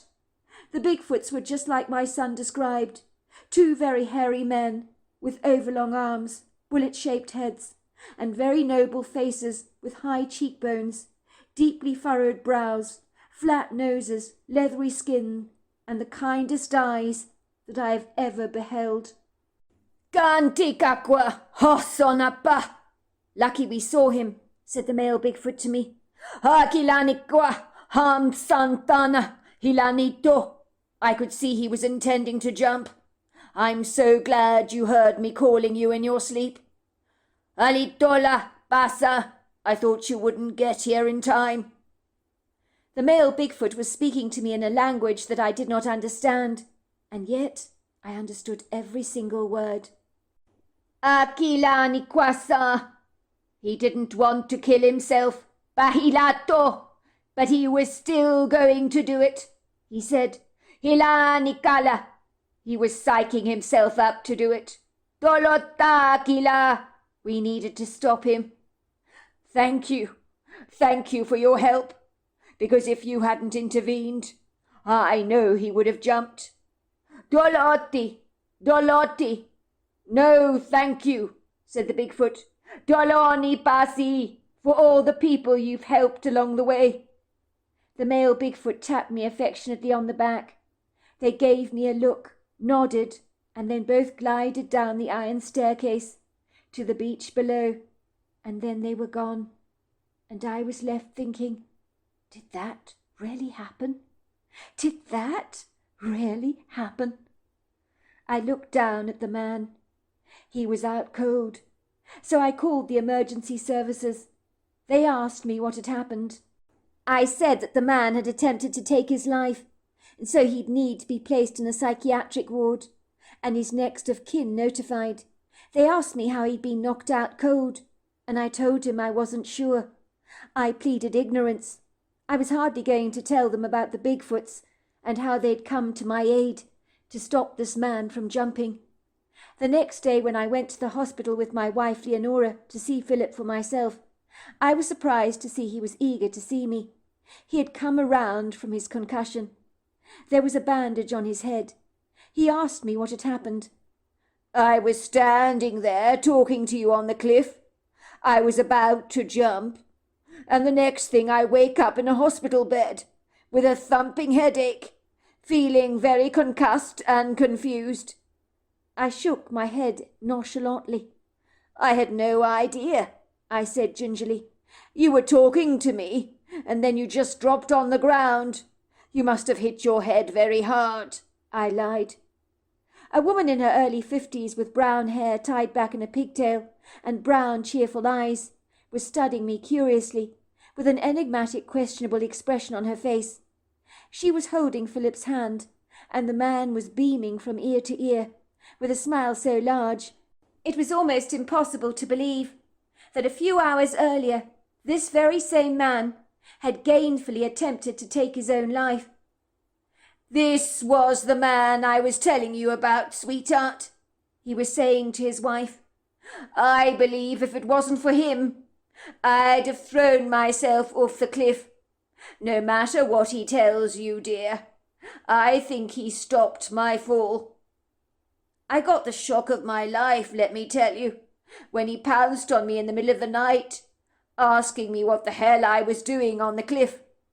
He kept telling me that I had my wires crossed, and that I should not take my own life without talking to you first about the messages you sent to Amanda. Of course, I didn't want to listen to him, even though a lot of the stuff he was saying made perfect sense. But I suppose I didn't want to admit it to myself. He was saying, how did I know that the message you had written to your friend was actually about me?" "That is because you're mulishly stubborn, Philip, honestly," said the woman, tweaking his cheeks affectionately. "You always think you know it all, Philip.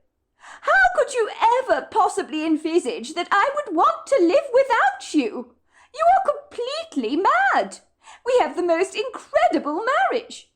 You so often get things so dreadfully wrong, but you never ever learn from your mistakes. And I would appreciate in future you didn't read my text to my girlfriend, because I know you'd attempt to do this again. Sometimes you just don't think." The next thing that I knew was that this woman just flung her arms around me, holding me tight for a moment, as if she didn't want to let me go. I was confounded. "I don't know how to thank you, Malachi, for what you've done. You were absolutely right. My husband Philip here did get his wires dreadfully crossed. He read a text that I'd written to my girlfriend on my cell phone, shortly after the two of us had had a brief argument. That was all it was, a brief argument. Philip was complaining to me that I buy far too much cat food for our cat Lacey, and then I throw it out and waste it when she doesn't finish it. He doesn't like me doing that. I told him I didn't want the old cat food to be attacked by ants and to smell out the kitchen. When that stuff goes bad, it stinks. It was a simple disagreement, that's all. I told him to get lost and that he was a loser, like you do when you have an argument. You always say mean things. Not that you rarely mean it, of course. I couldn't stand the way he was henpecking me. Philip read the text that I'd written to Amanda, but it wasn't about him at all. It was about my boss at work. The man is an absolute slave driver, pays me far too little for what I'm doing. I'm supposed to be his personal assistant in the office, but sometimes I feel like I'm his personal skivvy. Do you know he gets me to do things for him beyond what is expected in the workplace? Picking up shopping for him, lifting his children to and from gymnastics, buying his wife a birthday gift. I was personally venting to my best friend, like you do, wishing he'd drop dead. Not really, of course, but sometimes a man can drive me absolutely insane. My friend's response was maybe I could get a replacement, which would, I admit, be rather nice. And this husband of mine, he thinks I'm talking about him. I mean, have you ever? He didn't want to take his life, but he was doing it for me, to set me free. Honestly, this man of mine is incorrigible. And the worst part of it all is it was a grievous misunderstanding. I can't imagine what I would do if he wasn't here. The thought is just bearable. Thanks, bro. I don't know what to say, but you really were an angel for me, in a manner of speaking. I know I wouldn't be here if you hadn't shown up when you did. I can be so stubborn. My wife is right about that. And when I have my mind set on something, I tend to do it, without really thinking of the consequences. So you really would have jumped? I asked. I'm afraid so, said Philip. Well, you weren't meant to go, I said. Other forces were at work to stop you from making a fatal decision. Do you know what, Malachi? When my wife told me that I was mistaken over everything, that I was the love of her life, and she couldn't imagine her life without me, said Philip, it scared the hell out of me to think that I might have died for nothing and lost the love of a beautiful woman, or because I was seeing something that wasn't there. That's why I try to talk people down from the cliff, I told him, because the next morning the world can seem a brighter place. Me and my wife still live on the cliff house, and on occasion I've seen those 2 Bigfoots, but you'll never find them if you're looking for them. They have to seek you out first. So there you are. That's my story. Wow, what can I say? That was the most incredible story, and I loved all 5 episodes of the story. How fabulous. And I certainly do believe that Malachi's got a calling there, to be on the cliff house, persuading people not to jump to their deaths, because it is so tragic. Sometimes life can get so tough and so hard for people that in the end they think that the only way is to jump off the cliff to their deaths, the only way out. And I'm so glad that there are people out there who can persuade you to think differently, because as Malachi was saying, everything has a season, and sometimes we go through the dark night of the soul in our lives, and I'm sure we all can relate to that. What an incredible, incredible story. And I did adore the encounter of the ghost ship. That was 1 in a million. What an incredible story that was. And it seems like these Bigfoots really were interacting in ways that they could help save people from themselves, really. So what an amazing story. Well, hello there. I hope you enjoyed the Omnibus edition. We've got many more coming our way for you to listen to. Sending you love wherever you are in the world, in North America, Canada, Kenya, wherever you may be. I send you lots and lots of love. Thank you for listening to my Omnibus, and I really do hope you enjoyed it, because that's the whole idea about it, is to give you some interesting stories to listen to. So until next time, goodbye and good night.